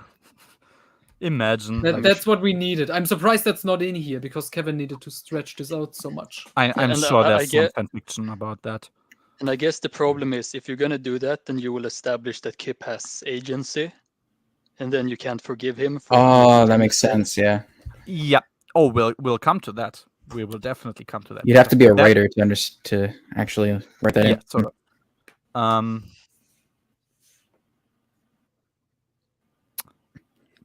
Perhaps he's not one of the people who have who have control over technology. I mean, Yeah, and also you see the Emperor is so arrogant that he Yeah. probably knew all about it, but he felt it was so powerful that it doesn't matter. yeah. I mean, to be honest, the Emperor is a pretty weak Force user, so this doesn't sound like something he would be able to do. Kip Duran is obviously stronger, so that's the explanation. Kip Duran can pull a starship out of a gas giant. Oh yeah, So we obviously had smarter that. than the- he's Fucking stupid bullshit. than the More Emperor. powerful than Starkiller. Obviously. Okay, so chapter 15. Yeah. In this chapter, like I said, apparently because I wasn't sure if that actually was the end, but it was. So Exakun is defeated in chapter 15. We are halfway through the book now. We are basically halfway through the book, but it's still going on because We're almost at the ending. Yeah, because this is basically what the ending should be, but it's not for some obscure reason. I don't get why. Guess because we need a trilogy. And yeah, so he's defeated. And like I said, I didn't necessarily hate the way he was. Like, okay, it's a bit goofy, like the power of friendship and whatnot, but I could have, like, I was fine with it, but it's just like it's not even the middle of the book. It's like 100 pages in, I think. And we've defeated arguably the main villain of this trilogy, like, or who should be The main villain who didn't show up in the first book showed Yeah. up for the second half of the second book and got defeated only, like, not even halfway into Yeah. the third book. Let's say someone Main villain. who should have been the main villain if this Main was a villain smart. is Darla Yeah. instead. She definitely agree. The one Yeah, to but die. yeah, okay. Yeah, also Streen was allowed to guard Luke's body, which was weird because Streen almost fell in the previous encounter with Exakun, but okay, whatever. So, yeah, I mean, what can we say? It's pretty disappointing. Like, Exakun is what should have been the center of this trilogy, and he's disposed very easily. And I also want, like, and that was where I wondered what exactly is Exakun capable of doing at which point. And what is his plan? Yeah, like, what is his goal even? Like, he wants to, I guess, just destroy the Republic or something. Perhaps that's his goal. But, like, can't he? Why does he give a shit about the Republic, though? I've been Tales of the Jedi. That's why. Yeah, I mean, they just. It's a different he could've- Republic. It is, and it's obvious he would have known that because he knows a lot of things going on in the galaxy, like where Darla and where Kwisatz are at. He took But he Anakin doesn't know that. Skywalker's shape in the No. previous book. Yeah, true. And he talked to Luke about the prequels, basically. Yeah, and that's just it. Like, he's gone now, and he was like, he could have isolated all the apprentices and killed them one by one, because it doesn't seem like they have anything, like any defense against him when they're alone.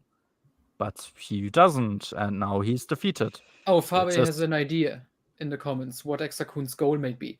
Just to serve the dark side in any way possible. That's not specific. You need a somewhat more specific thing that he's trying to achieve. Yeah, That's basically just Like, saying even- that he's evil. Yeah, Dark he Lady, Dark does Lady, it Dark. because he's evil. Even if you just give the flimsy reason, oh, he wants to turn Kip to the dark side. Why? Just so the dark side lives on. Like, he just wants to train another apprentice. Yeah, That's like- still a shitty, flimsy reason, but it would be a reason.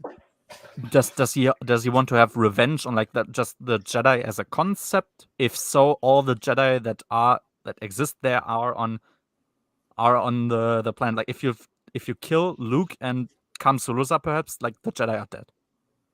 Then they are gone. They are just gone. But he doesn't do it, and he also doesn't kill the apprentices, even though he clearly can. Like, there's nothing holding him back. And it's in this chapter where before he is defeated, he force chokes everybody, so he can attack them, because he does. Like, he does it in this chapter. He force chokes everybody. Why didn't he just force choke Luke? Like, who would have? What would they have done? Nothing. Luke would be dead, and that's the end of their Jedi Academy. Then Go further down with the comments. Fabi tries to explain later. I left for a minute. What exactly is Exakun's objective? nothing. Be evil, I guess. Yeah. Okay, your first point. Army of Darksiders. Is this ever mentioned? Because I don't remember it. Like, he Why- Seems wants like to you're create- running it yourself. It seems that Gantoris was under his control, so why would he kill him instead? Like, I don't know. Because This- Gantoris was weak. I mean, sure, but there's So no we dark can side. guess he wants to turn at least one of the Jedi into a dark side student of his. But Yeah. why? We are not given a reason. By the way, why is he dead, or is he just permanently trapped? he seems to be He's like, permanently trapped. That's explained in Tales of the Jedi. the So problem what is, about if he gets enough people to the dark side, he can make them get rid of the spell or something? that's something. That would perhaps be a reason. That Yeah. would at least be a reason, but that would have been It's not pointed explained in the out book, by though. him. Yeah, it's not mentioned. And like, I mean, I guess the books, like these books, were written later, but in theory, because he knows everything happening in the galaxy, wouldn't he also know that there's a lost tribe of the Sith? That's just something I wondered now at this point. Like, I mean, the Sith remain. Wouldn't he I know guess. about Abeloth? Fucking, we talked about Yeah. this. Naga Seto's ghost is still on Yavin 4 canonically at this point. Yeah. Why didn't we get double ghost, Sith ghost action? I guess that would have been funnier, but there's Yeah. no reason really. But Buddy Cop Exar Kun and Naga Seto against the Jedi. I guess, sure, but like, what's he gonna do? He's still trapped on the planet. Like, that would have been a fine motivation. Just explain. Yeah. Oh, I need to turn the Jedi dark to dark side to make them darksiders. Then they can do a ritual for me to bring me back into like the flesh, into physical form. Yeah, and or maybe he's kind of mind controlling Kip. So maybe if he controls him long enough, he's gonna take over his body or something like that. Yeah. Perhaps, yeah. But then again, why didn't Palpatine try to revive him? I mean, he would have been a useful tool. And Palpatine doesn't know about Ossus, so perhaps he knows that Exar Kun is a thing too. Don't know why he wouldn't know. The Don't blowjob scene. Don't mention it. Oh, I don't even want to know. We will get to that when I read. I don't want to know about ghost Yeah, blowjobs. I'm only like halfway kidding when I call it the blowjob scene. It's kind of implied. Jesus. Okay. So there's this I found on Wikipedia, if anyone cares to read that. But that's in about 40 it. ABY, Tyon Salazar, a Jedi Master who had been among the Jedi class that battled Exar Kun on Yavin 4, compiled a compendium about the history of the Force that discussed Kun's life and afterlife extensively. The tome included a first-hand account from Streen on his experiences battling Kun's Shade, among other stories from the Tatooine Holocron, blah, blah, blah. Solusa was unable to find any clue as to why Kun was unable to cause more havoc in the Jedi Praxium. Yeah, that's a big fucking problem. So they literally don't know canonically. That's great. Wonderful. Exar Kun has, I mean, yeah, we could take an educated guess, but didn't these books? No, they came out parallel to Tales of the Jedi, right? Tales of the Jedi, Dark Lords of the Sith, where Exar Kun got introduced, came out after Champions of the Force. But So they were written together. A couple of with the months. same But idea. yeah. Oh god. Right. I think it was at Inferno. That's the last thing I remember. I think. But what is after Inferno? I'm forgetting the order Fury. of the book. Fury. Fury. Oh yeah. Which is one of- decent. It's not. It's one of the weak Aaron Alston novels. Don't even try to say it's decent. Well, it's decent. The for only the- decent thing happening in it is Lando becoming a dad and just leaving the story altogether. Oh, and Jag breaking Alima's neck. Okay, I that's missed also an that. awesome that moment. sounds fun. I want to know what Alima Ra's deal is. Yeah, so he's halfway through Fury. Okay, chapter 16. Oh yeah, that was a weird thing that we had in a few chapters where basically the whole beginning of the chapter is a retelling of the previous chapter, which, because Jesus Christ, the retelling of the chapter, I think that took like 2 pages. It's like, why? Like, this is the movie. I know what happened like 20 pages ago. Because Kevin assumes that the readers, just like him, have ADHD and they can't remember anything. They need to be that's constantly probably reminded. it, because there's no reason otherwise. Okay, yeah, Kip Duran overrode the control over the Falcon. Whatever. So, oh yeah, because like this was a thing, like you can influence like technology with the Force. I also wondered, like, because the Thrawn trilogy did come out before, and like, why didn't Luke disable the espionage in the Imperial Palace, like the spy system that Thrawn had there? Like, isn't this something you could try to do with the Force if you like know this? I don't know. Perhaps Perhaps he didn't know that it was a thing. I guess that's something you can accept. Jason Alana. They're not fucking, by the way. Yeah, isn't Alana the daughter? Yeah, but you know, That it's doesn't Days mean of the Force. anything. Oh That God, involves- no. Okay, fuck it, whatever. Yeah. So yeah, okay. The recap of the previous chapter was the majority of this chapter, which is a bit concerning. Like, it's Gotta not stretch even. it. Yeah, I wanted to like this goes beyond stretching. Like, you just 300 pages, by the way, this book. Yeah. Yeah. So, and we now have the established as a fact that Kip Duran didn't actually have any agency in doing anything, because when Exar Kun is defeated, Kip is immediately normal again. Immediately. So he didn't actually fall to the dark side. He was just a puppet, apparently. He was mind controlled. Which, so everything is fine. Yeah, and that sort of takes away from everything he's done. Oh yeah, hello guys, I didn't do nothing wrong. And I guess this is why you can't have any satisfying redemption for him, because that would mean he had agency. Yeah, and it's somewhat, it would somewhat be the same perhaps for Turpin, because he also technically doesn't have any agency, but his arc, it was a bit better than this. Don't know why. Chapter 17, that's very short. We have a third functional Death Star. Wonderful. We have 2 super weapons in this book. It's different because this one isn't as powerful because because reasons. It's a skeleton. We get a bit of Severan's backstory. So he was one of the leaders on Ryloth. He's a Twi'lek, obviously, and it was when when one member of your family gets killed, basically, you will get driven out into the from the equator, basically, because everything else is full of heat storms and all. I think it was heat storms. One half of Ryloth is very hot, the other side is very cold. He was driven out. Then he found out that there's a colony of Imperials, and he basically got to know them, and that's how he escaped Ryloth. I guess it's fine. Not that it's particularly important because he will die, but yeah. Chapter 18, I was very thankful for Chapter 18 because Wedge was able to do stuff with the military and wasn't a shy schoolgirl who's talking with his crush. So that's cool, I guess. And he's walking away from an active combat scene to snuggle with Kui. That was nice. And this is the chapter where the Gorgo comes back. So the Gorgo is basically it seems very fucked up because it just narrowly escaped the supernova in the Cauldron Nebula. But it works, I guess. So now they're all there. And this will until they moved out of the Maw installation, this will take until the end of the book. It's they are now, everyone is there basically. Only Severin, I think, isn't. I think they went outside or something. I'm not even sure anymore where they are at this point. But yeah, this will keep going until the end, which is wonderful. Chapter 19. Okay, so in Chapter 19, we get the attack on Anoth, the ground assault. There's an anti-infiltration organism. I'm not quite sure how I'm supposed to call it in English.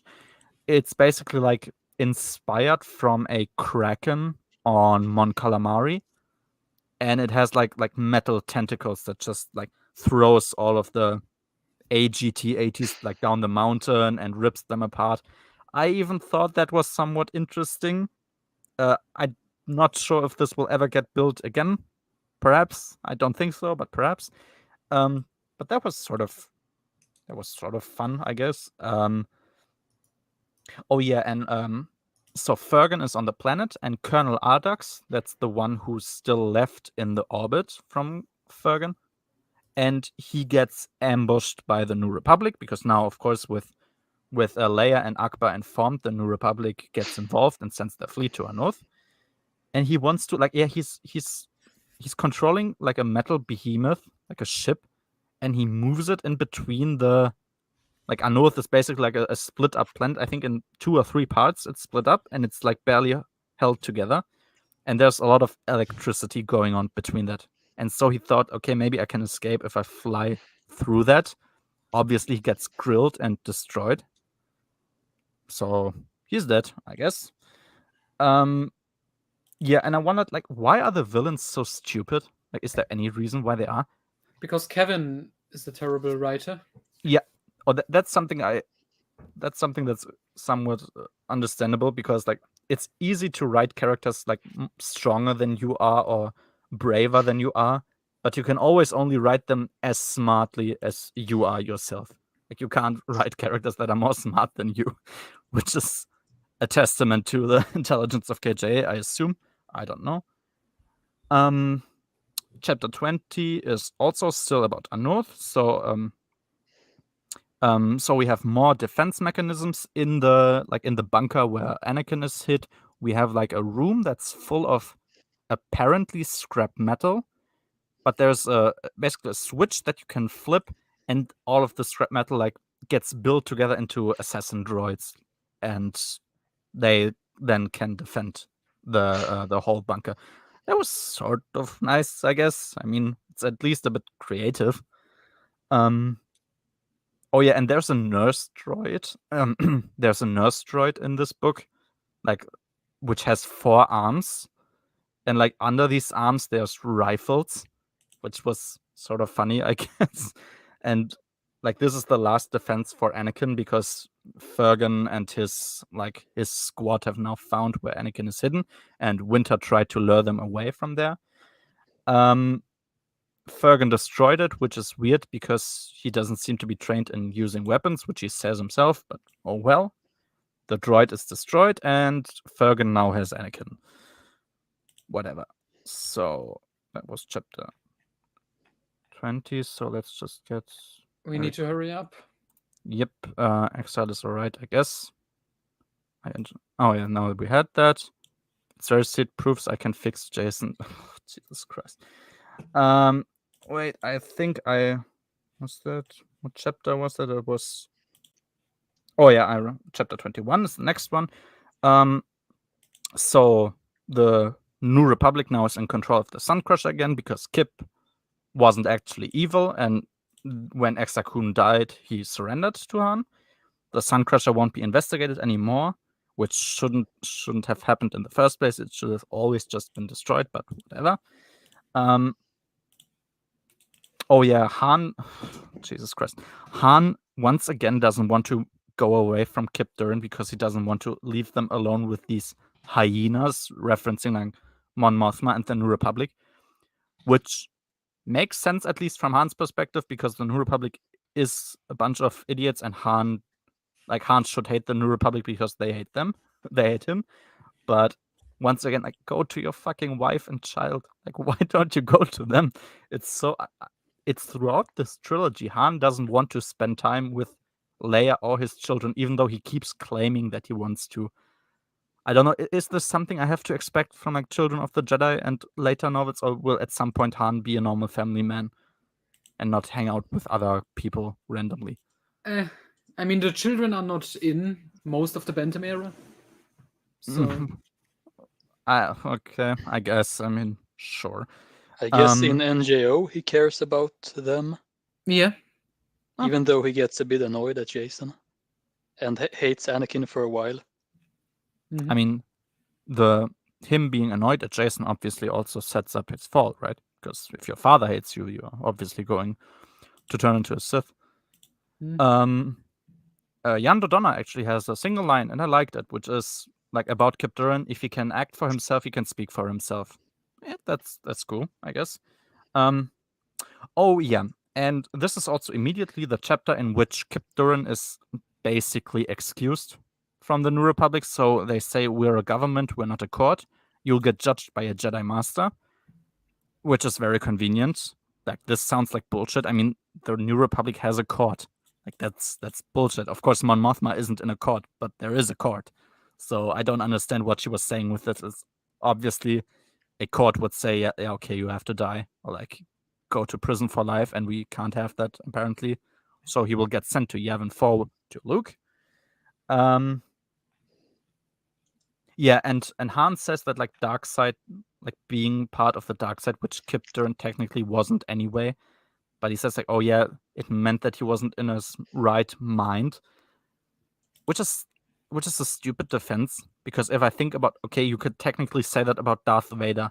Like if Darth Vader survived the OT, he would have been sentenced to death. I'm 100% sure. Like I'm pretty sure, at least in prison for life. Like you can't leave these people going outside, even though they have been redeemed, quote unquote, whatever. But yeah, it's stupid. So Kip is now on his way to Yavin 4, and I don't think it's a surprise what's gonna happen to him, but oh well.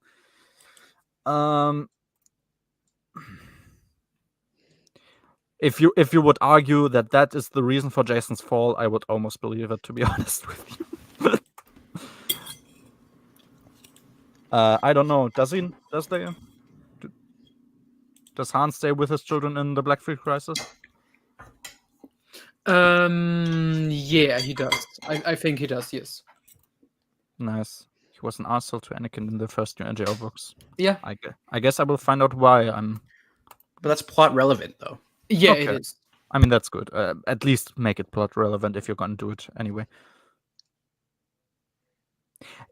Yeah, perhaps not. He did but destroy the Karida system, which I think got retconned to be empty beyond the Karida Academy. I guess Because I'm pretty sure the Jedi Academy treats it like, oh no, there were civilians there or something. Yeah, I mean, it sounds like it doesn't say anything about it specifically, so I would assume like, oh no, it does say like some people, like the High Command, is able to survive, and like anyone else isn't. And to me, it also sounds like, okay, there's civilians there, and yeah, and I mean it's a whole system, so some planet should be inhabited. You checked on Wikipedia. Well, if that isn't a good I mean, perhaps it's retcon to be that. Still, yeah, okay, maybe he isn't executed, but still, like, okay, we're not.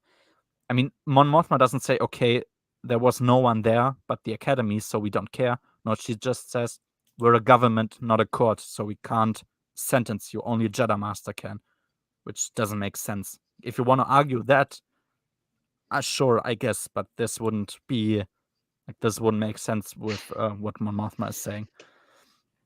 Chapter 22. Winter and Anakin get saved. Nothing much to say. Turpin has a nice little conclusion, like Akbar said, like because basically Turpin wanted to die. He almost killed himself in trying to defend or like defeat Fergan, I guess. And he basically wants to die. And Akbar says your punishment is life, like not death but life. And I like that. It's a nice little conclusion. It's totally misplaced in this book, but it was nice, I guess. Yes, so Exar Kun, Fergan, Kip are defeated, and like only Darla and Sivrin remain. So yeah, and oh yeah, and since his target was Kessel, I assume Duel will return, and Duel actually does return. We are gonna get to that.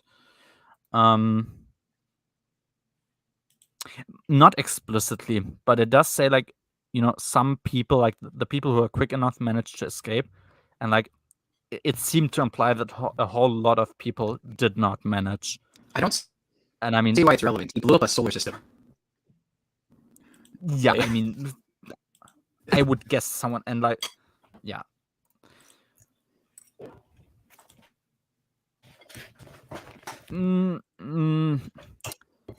I mean, sure, but it like the death penalty for a crime, arguably, I don't think the New Republic would consider that particularly barbaric, or at least like life imprisonment. I don't think the New Republic would necessarily consider that barbaric. Chapter 23. Oh yeah, chapter 23 is the chapter in which Kip is forgiven. That's it. And I said like this reads like the last chapter because it does, and we're like, I think we're 200 pages in or something, or like 150, 200, and the book still goes on for over 100 pages, which is very baffling because the story is basically over, more or less. Okay. Chapter 24, Champions of the Force. We have Lando and I think also Han. Yeah, okay, Han doesn't reunite with his family. He goes to Kessel because Lando obviously wants to meet with Mara on Kessel to like check out the situation. Mara says something, I don't know what, it's not important, and Lando okay, Lando has like a thought to himself, and it was described as Lando's heart warmed when he imagined how her soft lips formed those words. What? Why? It's so like it would be We need disgusting. to have romance. It makes so much sense. You don't. Like they are perfectly fine characters on their own. You don't need to have that. Dude, I almost fucking threw up. What a stupid line. Oh yeah. I mean, Lando isn't a particular character in this entire trilogy. Really, he's just there, sort of, and has his own plot thread for a reason, apparently. Yeah, Why is but Lando he really like in here? Actually, I just realized. I mean, in What does he do Jedi, this whole trilogy? in Jedi Search, because he wanted like to find an own like a candidate, which of course wasn't one, and then he's just part of it now, I guess. So we're gonna keep him until the end. Yeah, but no, Lando was really, really unpopular with me in this book and also in the previous one. Leave it to Kevin J. Anderson to ruin Lando Calrissian. Yeah, I remember. I think I don't know if it was Maxwell or Grey Holm who like posted in what it was Duality of Men, like the Discord channel, like me writing more Lando chapters. Fuck, and he's like, I never thought I would hear that. And so yeah, he was really horrible in this book and in the previous one. Sorry, Josh, I'm talking about the system. Yeah, we are not. It's not just Karida, the planet, that he destroyed. He destroyed the entire system. Star system. Yeah, there must be more planets, which I know they are mentioned in. I think we even have a kill count. I think we have a kill count. I'm not sure if it was in this book or if I found, but I remember having a kill count, and it was like I think it was like 30 something million. I'm not sure if it will. We'll see if I wrote it down, but I think we actually had a kill count, and that obviously isn't just military. Like, it's more than that. It's obviously like somewhere there are civilians because it's a whole system that got destroyed. Chapter 25. Okay, yeah. So chapter 25 is the revelation. Like, Mon Mothma was poisoned, obviously, with something that was specifically designed for her DNA, which then, makes us question, okay, what exactly did happen? And we don't get the revelation in this chapter. There's nothing really much more happening. Turpin gets amnesty, which makes sense to me because he actually didn't have agency.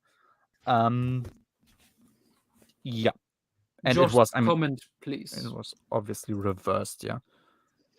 Is that actually established in those books, though? Because I don't remember them directly saying this. I mean, first of all, look at our own solar system is not an argument we in Star Wars. It's irrelevant. What's like the fact that fucks up the hyperspace lanes too. Like, it's not just the system that gets affected by that. Mm-hmm. And I'm relatively sure we have an actual kill count, which is too high to be like for an exclusively military planet or system. Yeah, and still, like, I don't believe the entire system. Perhaps it is, but it doesn't have to be like. Is it ever said in these books, the Jedi Academy trilogy, that the Karida system is unpopulated? I don't think. I don't remember that. No. Okay. Then your point is just invalid. Yeah.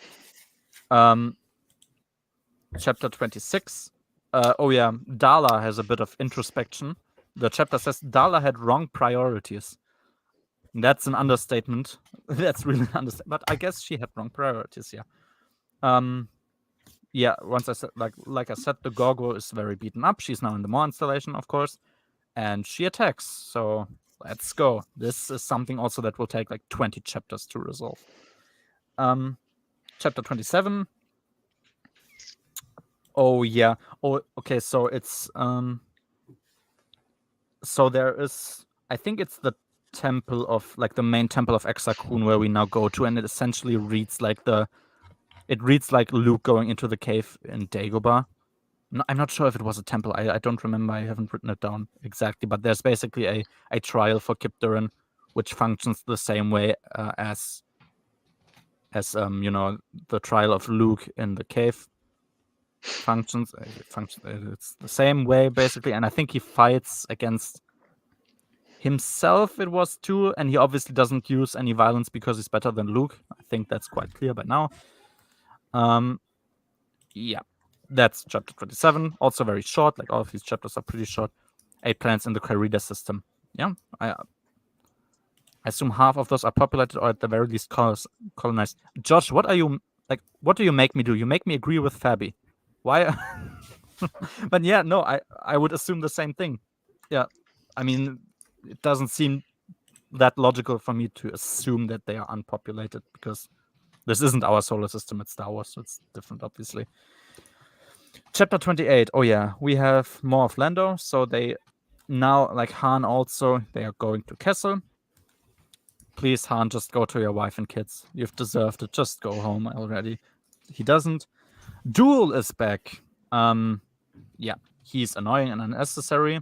Oh yeah, and also he immediately died. So Duel basically trapped himself like in the prison. He now isn't leaving anymore. They manage to infiltrate the prison. They drive him to the mines, where obviously the space spiders who like make the webs for the spice, like they're hiding there, and he gets obviously killed by them. Thank God he's gone at least, but yeah, that was Duel. I don't know why didn't we just kill him in Jedi Search? Was this necessary? I don't feel like it was, but oh well. It was to stretch it to a trilogy. Obviously, yeah.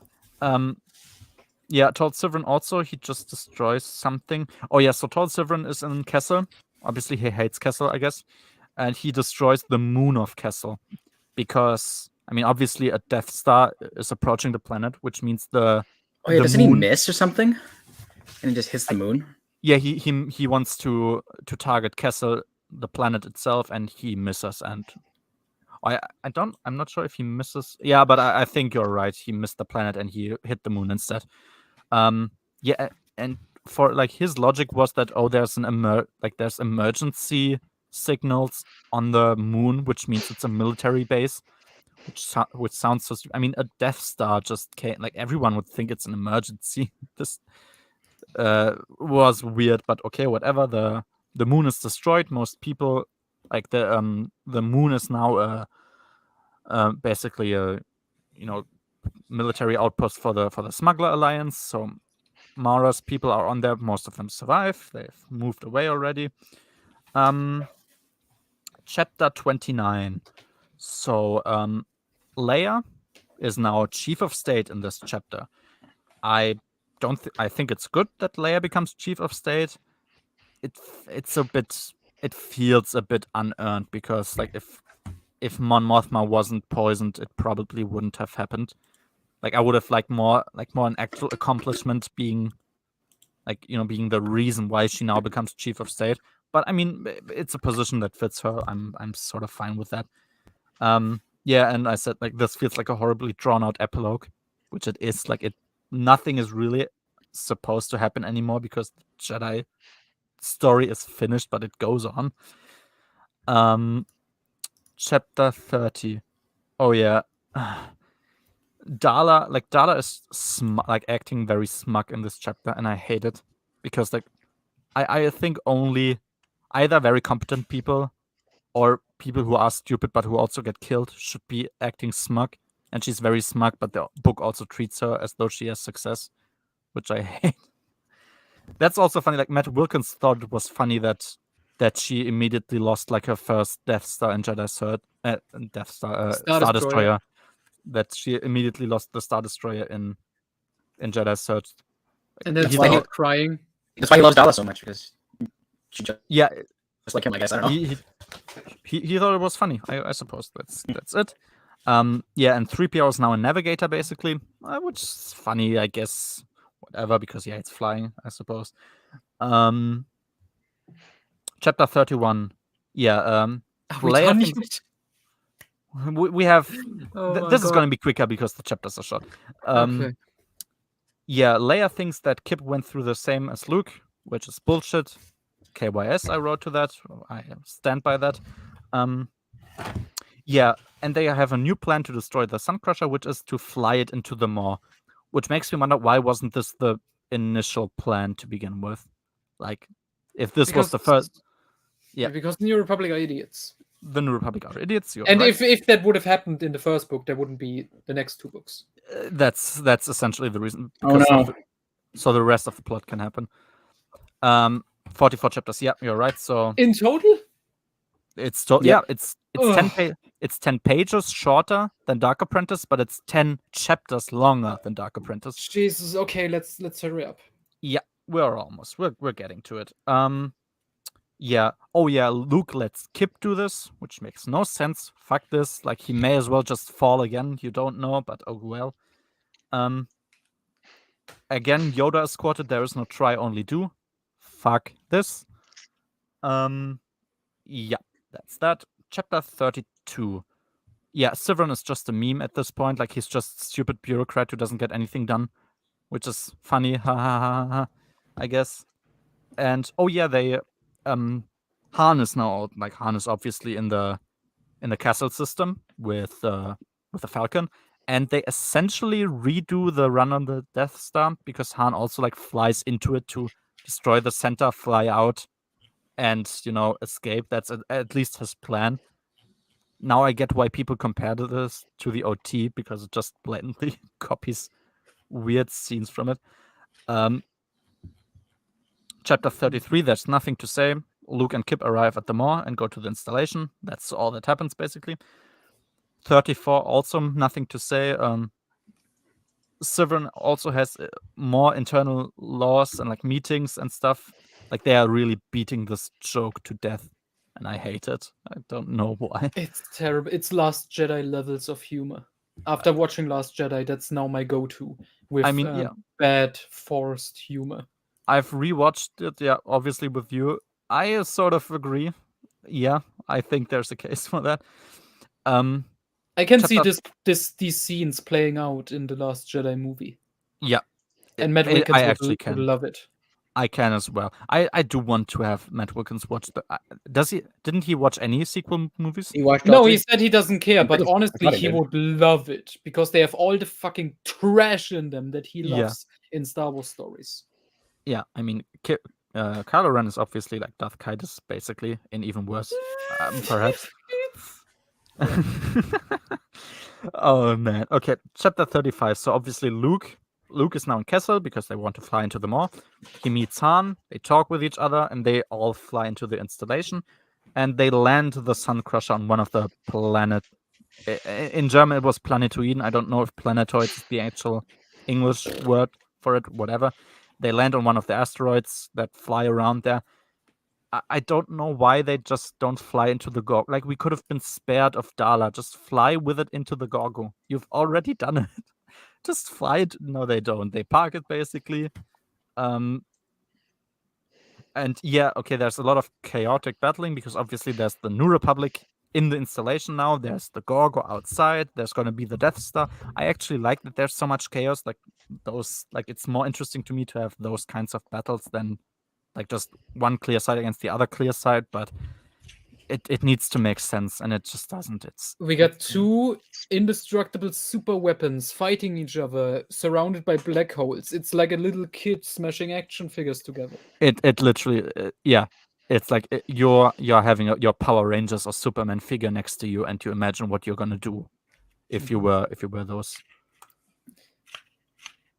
Stop comparing Kylo to, as I assume. Oh yeah, you are right. Kylo Ren is a much better character than Darth Kaitis. Yeah, and I mean, Adam Driver is obviously more edgy. Like, have you seen his? I only have seen one other scene of him outside of Star Wars, which is Black Klansman, where he like yells the N-word like really hard R, and it made me like him more, I guess. Chapter 36. So Mara is still with Han and Lando, and they need to like. They can't like destroy the Death Star or whatever just like that. They need to like apply explosive charges to the reactor, I think, and that's how they're gonna destroy it. Lando is basically like annoyed because it takes so long or something, and Mara tells him in a wonderful little scene, "I prefer men who never get enough." Yeah, moving on. and I also, again, I wrote a snide little addition to that line, which is, I will say that from the bottom of my heart, KJA, I will be grateful until the day I die that the EU was decanonized and discontinued, because it means you never ever get to write for it again. And I sort of stand by it for now. Like, if I didn't, like, if I would have to give up Firestorm, but also lose the Jedi Academy trilogy, I would yeet Firestorm out of the EU as fast as possible. But yeah, that's how does it make you feel that he wrote the Young Jedi Knights series, 14 books, where, like, he said Mara Jade isn't in it at all, and he said, "Oh, it's because to save the surprise that she got married to Luke." I But don't even buy in the that. books that came out after Hand of Thrawn, where they got Yeah. married, he still didn't mention Mara or bring her in, because I think he genuinely just disliked her. I think so. I really, I believe he thinks that she's stupid, somewhat, and that It's clear he doesn't want that. preferred Callista. Yeah, I mean, obviously, he wouldn't have pitched the woman who wrote Callista to Lucasfilm if he didn't prefer her, and it makes me. It's very questionable. I hate that. I hate all of these. It's just so tasteless. I think it's just tasteless. We'll get there when we get to Young Jedi Knights. Yeah, I suppose. It's a later problem. Chapter 37. Nothing happens. Severin is still unfunny. Chapter 38. So, Darla, like, basically, because she still has the codes or whatever to the Maw installation, she gets like all the information that's stored in there and escapes, basically. And it's very frustrating that the book like describes this as a success, because she shouldn't be successful. Like, she's still, like, she cries when she loses her Star Destroyers. How is someone like this successful? It makes no fucking sense. Because the book says it is successful. Yeah, the book says she is, and so I guess she is. And I once again wondered, like, it's a 300-page book. The forgiveness of Kip is like after 200 pages or something, which means that this should basically be the end of the story. But like, there's a 100-page epilogue. Like, it doesn't stop. It goes on and on and on, and unnecessary, simply. Chapter 39. He still like tests the, so Severin still tests the Death Star, which is weird. Like, he attacks just. That, like, one of the I think it's a Corellian corvette. Like, they have two Corellian corvettes in the Republic there. One is unmoving and one is escaping. And so, of course, he would attack the one which is unmoving for some reason. I don't know why he wouldn't try to attack the moving one first, because the other one can't get away, but he doesn't. Yes, so. Oh, and the Suncrusher now, of course, with Luke and Kip and whatnot, is going to attack the Death Star, and they will try to shoot at it. For, like, however, like, at least someone on the Death Star points out, like, how exactly are we gonna hit a starfighter? Like, this won't work. But they try, I guess. Yeah, it's Darla could have just died. Why not? And Kip also. Just kill them, please. No, we're gonna have them for the rest of the EU, I guess. Chapter 40. Oh yeah, I don't. Yeah, exactly. Oh, so Kip, I think Kip is alone in the Suncrusher, and like, we get like, it's established in I think Jedi Surge or Dark Apprentice that there's like a capsule in the Suncrusher, which like isn't actually the torpedo, but he jokes with the New Republic guards that it's the torpedo at one point, and now he himself, like, he broke his legs, his ribs, and he twisted his arms to get into the capsule.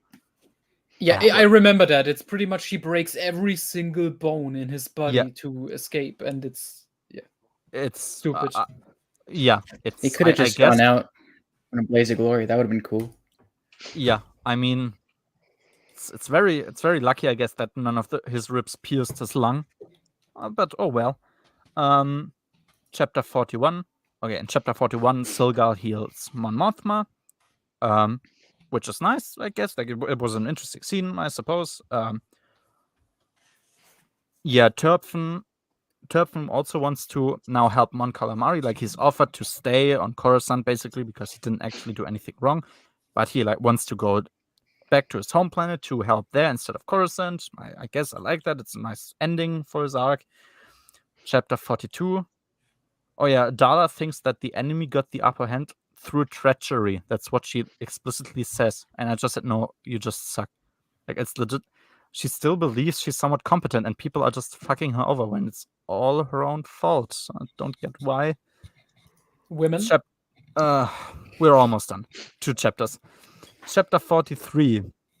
Yeah, chapter 43 is just more epilogue stuff. Like the cathedral on Vortex is built up again. I guess that's nice. Han and Leia had a nice little peaceful moment, I suppose. Oh yeah, the Duchess of Dargul. So that's the crazy bitch from Jedi Search who this fake dude was running away from, and who was the reason he went to the blob races. She's back, I guess. Nice. Oh yeah.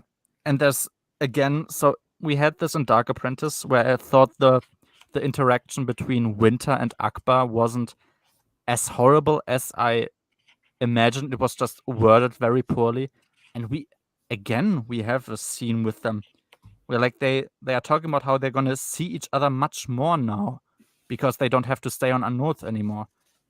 And Matt Wilkins approves the Winter Akbar romance. Does he actually? That would be my question. I know people who approve, and I think Matt Wilkins is among them.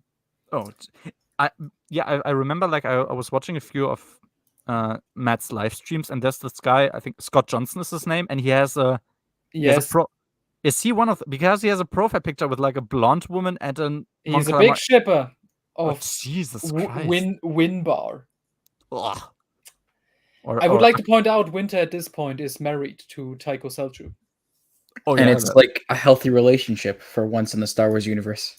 But apparently not. She's already cheating with the fishman. True. And still, like, you can say, okay, yeah, like we sort of had to do the same mission and we just kind of understand each other. Like, oh yeah, we're friends. So, but it's this weird sexual undertone. And I don't get why.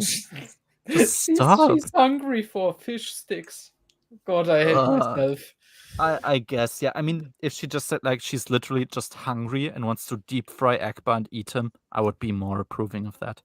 But she isn't. No, I guess she wants to fuck the fish. And Qui and Wedge have a moment. Lando and Mara. Everyone's favorite couples get a moment at the end of this trilogy. I mean, to maybe conclude, like, at least for now, unfortunately we'll get back to it. And I mean, fortunately in iJedi, unfortunately in Children of the Jedi. Like, from this book, you can safely say that Mara Jade doesn't actually have any feelings for Lando. Like, there's only this weird scene with the fake Sabak game for the Falcon where she has like a smile because she falls for it because she's stupid. And also like her saying, oh, I like men who never get enough to him. But she's still like, even though she was like more friendly, quote unquote, towards him, she's still like cold and abrasive. Like, yeah, fuck off. Just don't be stupid. Which is like, okay, I guess my headcanon is now that Lando is just delusional. I mean, that's sort of what the book tells me. Yeah.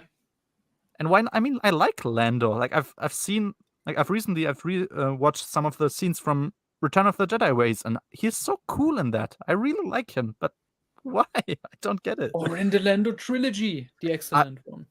I will get to that also at one point. I will probably. Where was I that? would say read it before Children of the Jedi. Before just to read something good. To keep it in your mind. Perhaps, but I Lando also, can be good. Perhaps I usually want to get through the suffering first, but I think I might read it afterwards, perhaps before getting to fucking Darksaber of all books. But yeah, so that's almost the last one, and now the last chapter, 44. So Streen now is established to be like he's like sort of connected to the weather, like that's his special force thing, which is sort of nice. I mean, Streen was cool; he just didn't have to do anything. And that's it. Yeah. That's it. Do we end on stream? We end on stream, I guess, which is Awesome. better than I imagined. What an amazing trilogy. That was one of the trilogies. Of Honestly, better than the Thrawn trilogy, maybe even better than the OT. Like, I would want Matt to. Wilkins would say that unironically. I think when he posts his Dark Apprentice reread, I think I will ask him if he thinks it's better than the Thrawn trilogy. I want to know what. Oh, he knows that. He says that for sure. But ask about the OT because I'm really curious about that. Oh yeah, I should. Yeah, like, do you like this more than the Thrawn trilogy and more than the OT? I would be interested in his answer, honestly. Yeah, that's Jedi Academy trilogy, I guess. Worth it. Essential reading, but not essential enough for the Essential Legends collection. Which is fun. Like, Jedi was more essential. Oh, that's already announced. Like, I kind of agree that this should be in there first, but it's really funny that Matt's so angry about it. I have to admit I was satisfied when I saw how angry Matt was that it wasn't, and that iJedi, specifically iJedi, got in before that. I loved it. Yeah, fuck off. So okay. About this book, I said that it probably pissed me off a bit more than Dark Apprentice, but I think like only for the little arc that Turpin has, it's a bit better than Dark Apprentice. So I gave it a 2 out of 10. This book has a stupid kidnapping plot, and I hate stupid kidnapping plots. Mm-hmm. So that's why I do not like this book more than Dark Apprentice. Yeah, I think I hate it more than Dark Apprentice too, but I think it's a bit better than Dark Apprentice. Yeah, I gave it a 2 out of 10. I don't know what your feelings are, guys, but that's true. 1, yeah. 1 at most, yeah. Or I have to at some point, like when I'm finished, at least when I have read everything, I have to also do like tier lists, because tier lists are the cool stuff. I also need to. It's a good way of organizing thoughts, I find. Yeah. Connecting them to everything else that you've read. Okay. So that's that, at least for Champions of the Force. We wanted to watch the Wet Milkins videos. Like, do you have them ready? I don't have them ready. I mean, you can. Yeah, I'll just have YouTube and share screen. So Autism, so Wet Milkins. The Dawn of the Jedi one. That's the classic. Are you ready, Civet? Are you excited? Okay, just let me. Yes. So we have iJedi, Dawn of the Jedi. We have Stealth and Gambit. We have Shatterpoint. Sieging Gambit. You wrote Stealth and Gambit. That's the problem. Okay, I have to correct that. Yeah. Oh no, wait. So wait. And we're definitely gonna watch the iJedi one when we do the iJedi stream. That's for sure. Yeah. But we have to skip the beginning, because I think the iJedi one is the one where I went insane. Yeah, you had the Queen Bohemian intro. Yeah, you had Bohemian Rhapsody. I think the whole. If this is one, what is Inferno? I don't know. I haven't read Inferno yet. Perhaps I will. 0 minus points. There's probably a whole other 10-point scale between 0 and 1 for Noah. I would sort of agree, because it would have to. Yeah, Inferno has to be in the negatives. Mm-hmm. So wait. So the Dawn of the Jedi.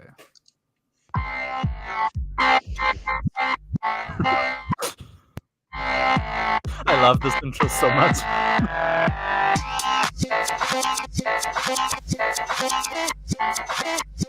He looks so deranged in that shot.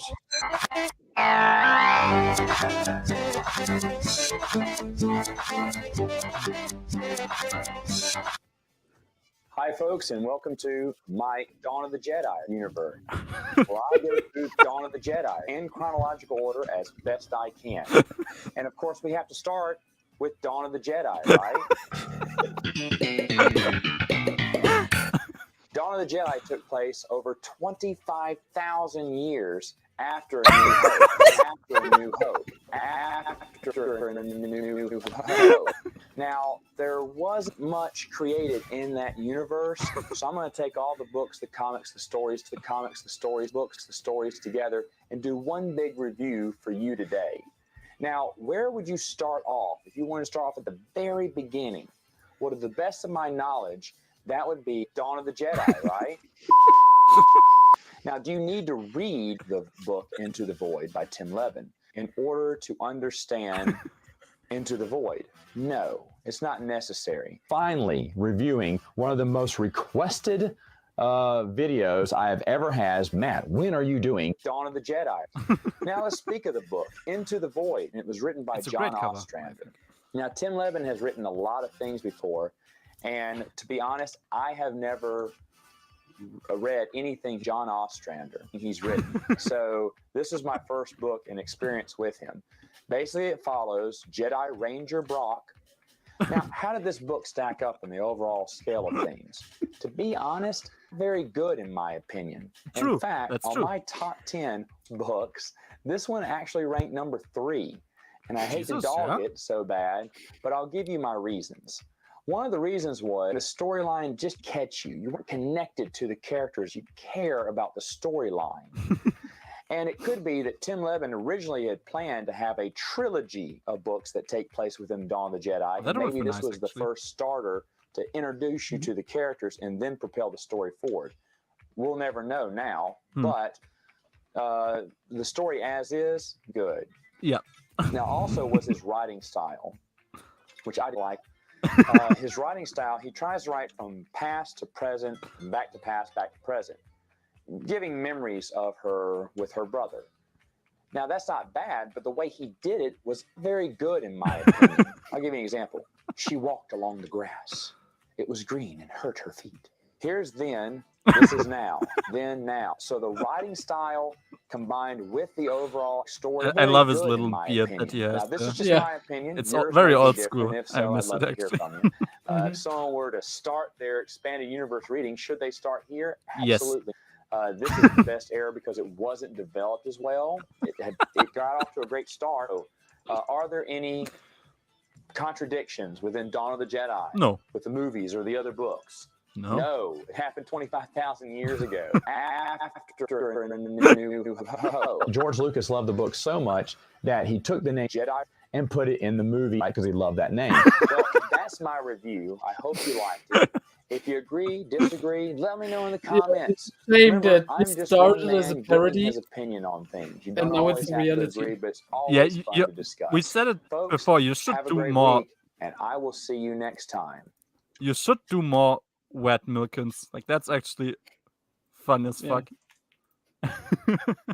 I love that. I mean, you can watch his. Oh, the most recent I did was a couple months ago for Night Errant. Yeah, the Night Errant. Oh, yeah. That one's my That. favorite. I get that. I don't care. Yeah, it's the Want to same. watch some more?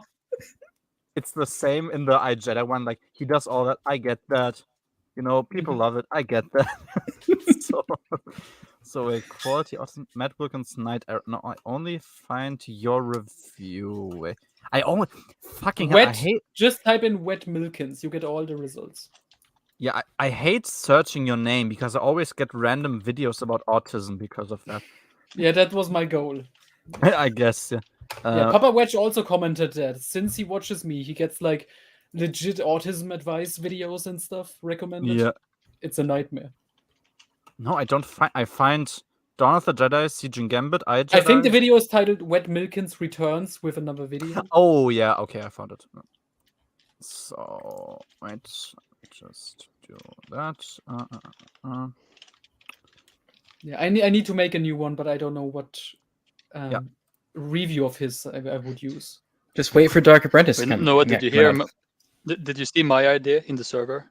Which one? I don't think so.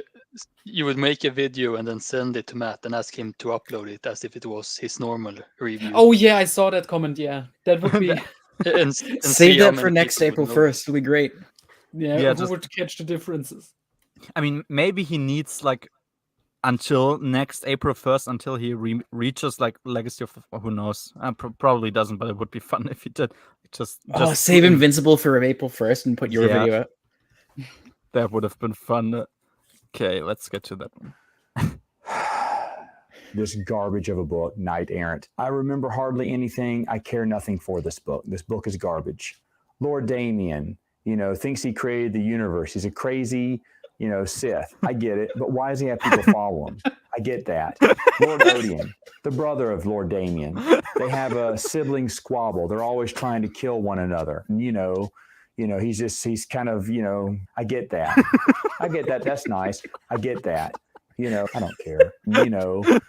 He's kind of, there's a traitor Sith in there, like a traitor. He just trades among all the Sith.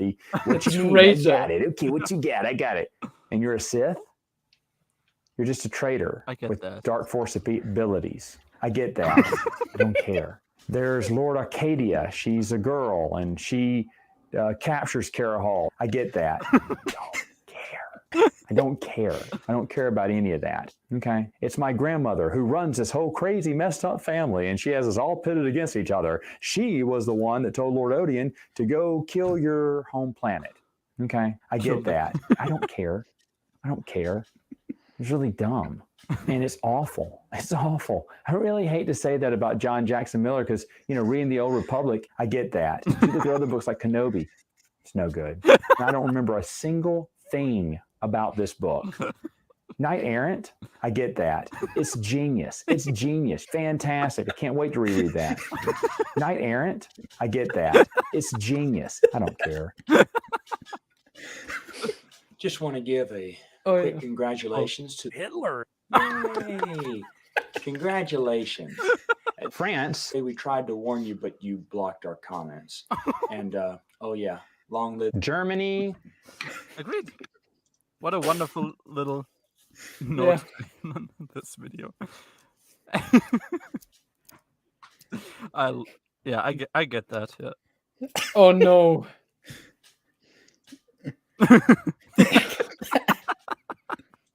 Yeah, the goddamn Legacy comics ruined everything. Oh man, that was awesome. I love that. I get that. Yeah. We need more Wet Milkins. Oh god. Okay. Do you guys have anything to say to the two people at least who are in there? One of them might be severed, but whatever. Do you have anything to say for the end now? Fuck this trilogy. It's terrible. Yes. It's just wasted potential. It should have been better. They should have gotten a better offer because this is really fucking important.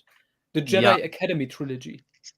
It should be, right? Like, it's pretty pivotal to move from OT to post everything else. Now we really have a new Jedi Order. Like, this is supposed to be the establishment of that. It's arguably the most important part of the 90s.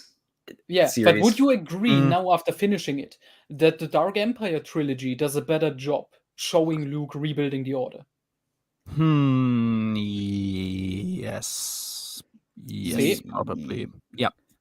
It does, but it's still not great. I would sort of agree still, but yeah, I mean, Jedi, and I've said jokingly, we could just cut out everything from this book, except the parts with Exar Kun, and make a 100-page novella or something, or whatever remains of this book. Yeah, and but I gotta say, would be good. I was just thinking that fucking Dark Empire trilogy, Emperor Dejaeus Brand has more character than anyone in Luke's first class. It's so sad. It's so unnecessary. It should have definitely been a whole lot better. Which author would you have gotten for these novels instead of KJ? In the 90s instead of Anderson? Zahn, I guess. Zahn can't write Jedi though. Yeah, and getting him back right after Thrawn doesn't feel right. You have to get Christine Catherine Rush. Oh, I'm going to throw out there. Was she New Rebellion? She was New Rebellion. Yeah. New Rebellion, okay. And she was pretty good with the Jedi stuff, especially Luke's character. He's great in New Rebellion. Yeah. I mean, how is Veach in Lightsider? Veach Lightsaber was is very good, I think. Veach would have been really busy right now, though, because he was Yeah, writing Tales of the Lightsaber Jedi. at this point, and Yeah. Tales of the Tales of Jedi. the Jedi. And we also we didn't ever get a full novel from him, did we? So we wouldn't know how we would, but I assume it would be better. I mean, the only other authors in the 90s, like book authors, we have Kathy Tyers, which is good, Aaron Alston, Michael Stackpole. I don't know if any of them are like suited for a Jedi Academy trilogy. And then Alston could probably do it because he can write character interactions very well. That's true. That's true. And was then Archie Goodwin still author... alive at this point? Because maybe they could have dragged him in. Who's alive? Who? Archie Goodwin. He's he dead. was still He's alive. long dead. No, he was still alive at this point. March 1st, 98. Oh, okay. Perhaps. Yeah, and but Roger McAllen Bride wouldn't do a good job. Yeah, he would also stretch it, but he would write it better. For sure. Because I still say Corellian Trilogy is better. It's also stretched, but it feels like it's written by a more intelligent author. Yeah, but it's also so boring and insignificant. It isn't. It introduced Frecken. I'm intrigued by that. I want to know how Corellian. I've heard very mixed things about Corellia. Obviously, guys, Wanda McIntyre. Perhaps. I mean, she would have essentially written Star Trek books, but perhaps that was what we needed. Imagine a Crystal Star trilogy. Jesus. I want to know what the deal with Crystal Stars. I mean, that's sort of on the horizon. I'm kind of excited to read it, honestly. It's amazing. It's a masterpiece. Or we could just do it like NJO and make every author write one book about Luke finding. Yeah, just for Luke finding one. In every book, Luke finds one character, and every author writes his own book. I mean, that's kind of what we got. With the Jedi Knight games, we got fucking Kyle Katarn. With X-Wing, we got Corran Horn. With Jedi Prince, we got Ken Palpatine. They did. Yeah, but I mean, then KJ wouldn't have to write an entire trilogy. Yeah, perhaps. So okay, if we do it with like rotating authors, get Alston, Stackpole, Tyers. Sounds like a decent combination. And Rush. You can throw in Rush as well. Yes, so you don't have to... Don't hire Barbara Hambly at all, ever. Wanda McIntyre, let her do whatever she wants. And Michael P. Cube McDowell, get him to write Lando novels and maybe some hardcore military sci-fi, but that's it. Like the plot where Lando wants to get involved on Kessel, like move Mara out of there and like put you Booster... can technically still keep her in there. Like if you gonna keep her as like theory, partially smuggler, she would have a reason, but don't set them up as romantics. But you can create a fun Lando Mara dynamic. Perhaps, but I would have liked more like a buddy cop thing, almost like something with smuggling, maybe with Booster, with Talon instead. I don't know. But, this reminds me with the Lando Mara relationship in Vector Prime. They are all visiting Lando and his wife, where they are working, and Lando hugs Mara, and she's like, "You're one of the few people who can do this without me breaking every one of your bones." That is good. Okay, I guess it's good. Yeah. It's good because it's already been retconned that they never actually had a thing. Yeah. Yes, I mean, at that point, and it's. Friends is a totally acceptable status for them. Don't have anything against that. Yeah. It's just this one. Yeah. Quella. What? Quella? I think it's supposed to be Quella. Yeah, I mean, it's English, right? So probably not Quella. Yeah, so if no one has anything else to say, then I guess we're finished then. So that was Champions of the Force and Jedi Academy as a whole. Oh, boy, garbage. Finally, definitely. So for those who are in the Discord, obviously I'm reading iJedi. I think I might. What? Sorry, I didn't. The Glimmer of Hope. Yes, like there is. I think that's gonna have the subtitle. Like there was an attempt. To fix this. Not perfect, but somewhat at least. Yes. So I think I might be finished with that in like 2 or perhaps even 3 weeks. It's a long book, but we'll see. I think should be fine. Yeah, I mean, you flew through fucking Champions of the Force like it was nothing. Yeah, I mean, I read until like 3:30 in the morning because I wanted to finish it already. No, I mean, might be like I don't want to say like, okay, I finished now and I'm gonna do a stream in like 2 hours. I did with with Dark Apprentice. That was admittedly a bit too sudden, but no, it might be like 2 weeks perhaps, or maybe 1 week, but I guess 2 weeks. And I might play, because now is like somewhat the time in which like all of the Dark Forces and Jedi Academy games play. I might also play those and maybe do a stream with them, like just a quick stream like that. Yeah, because I would want to review them somehow, because I can't get the Dark Forces trilogy. And I mean, you can get them digitally. I guess, yeah, I could get them digitally. That's true. And they are pretty short, like 150 pages. Yeah, they're novellas, like, right? Yeah. And the audio dramas are there too, and they're better than the books. Oh, that's true. Yeah, I might listen to those actually. They're actually really well done. Yeah. So yeah, and I would probably still play the game and like more comment through it while I play it. So I wouldn't do like streams for them, like reviews. Which reminds me, I have to play Dark Forces the original, because it's on fucking Steam. You didn't even know, yeah? I was surprised. Like, oh yeah, it was just like that. It was even on sale. Like, I think €1 or €2 each. Mm-hmm. I was surprised because years ago I bought the entire rest of the series, but the original Dark Forces just wasn't on Steam, and now it's suddenly there. Yeah, it just was there. Yeah, I have to look like how I will, if I will do like Jedi Academy and Jedi Outcast, because I have them on PlayStation, and I don't know if I can stream from PlayStation, but perhaps I will do just something different. Oh, just so you know, Jedi Outcast, I think, takes place before Darksaber even. Before Darksaber, okay. I think I always confuse this in my head, but I think it's before Darksaber. So Callista is still around.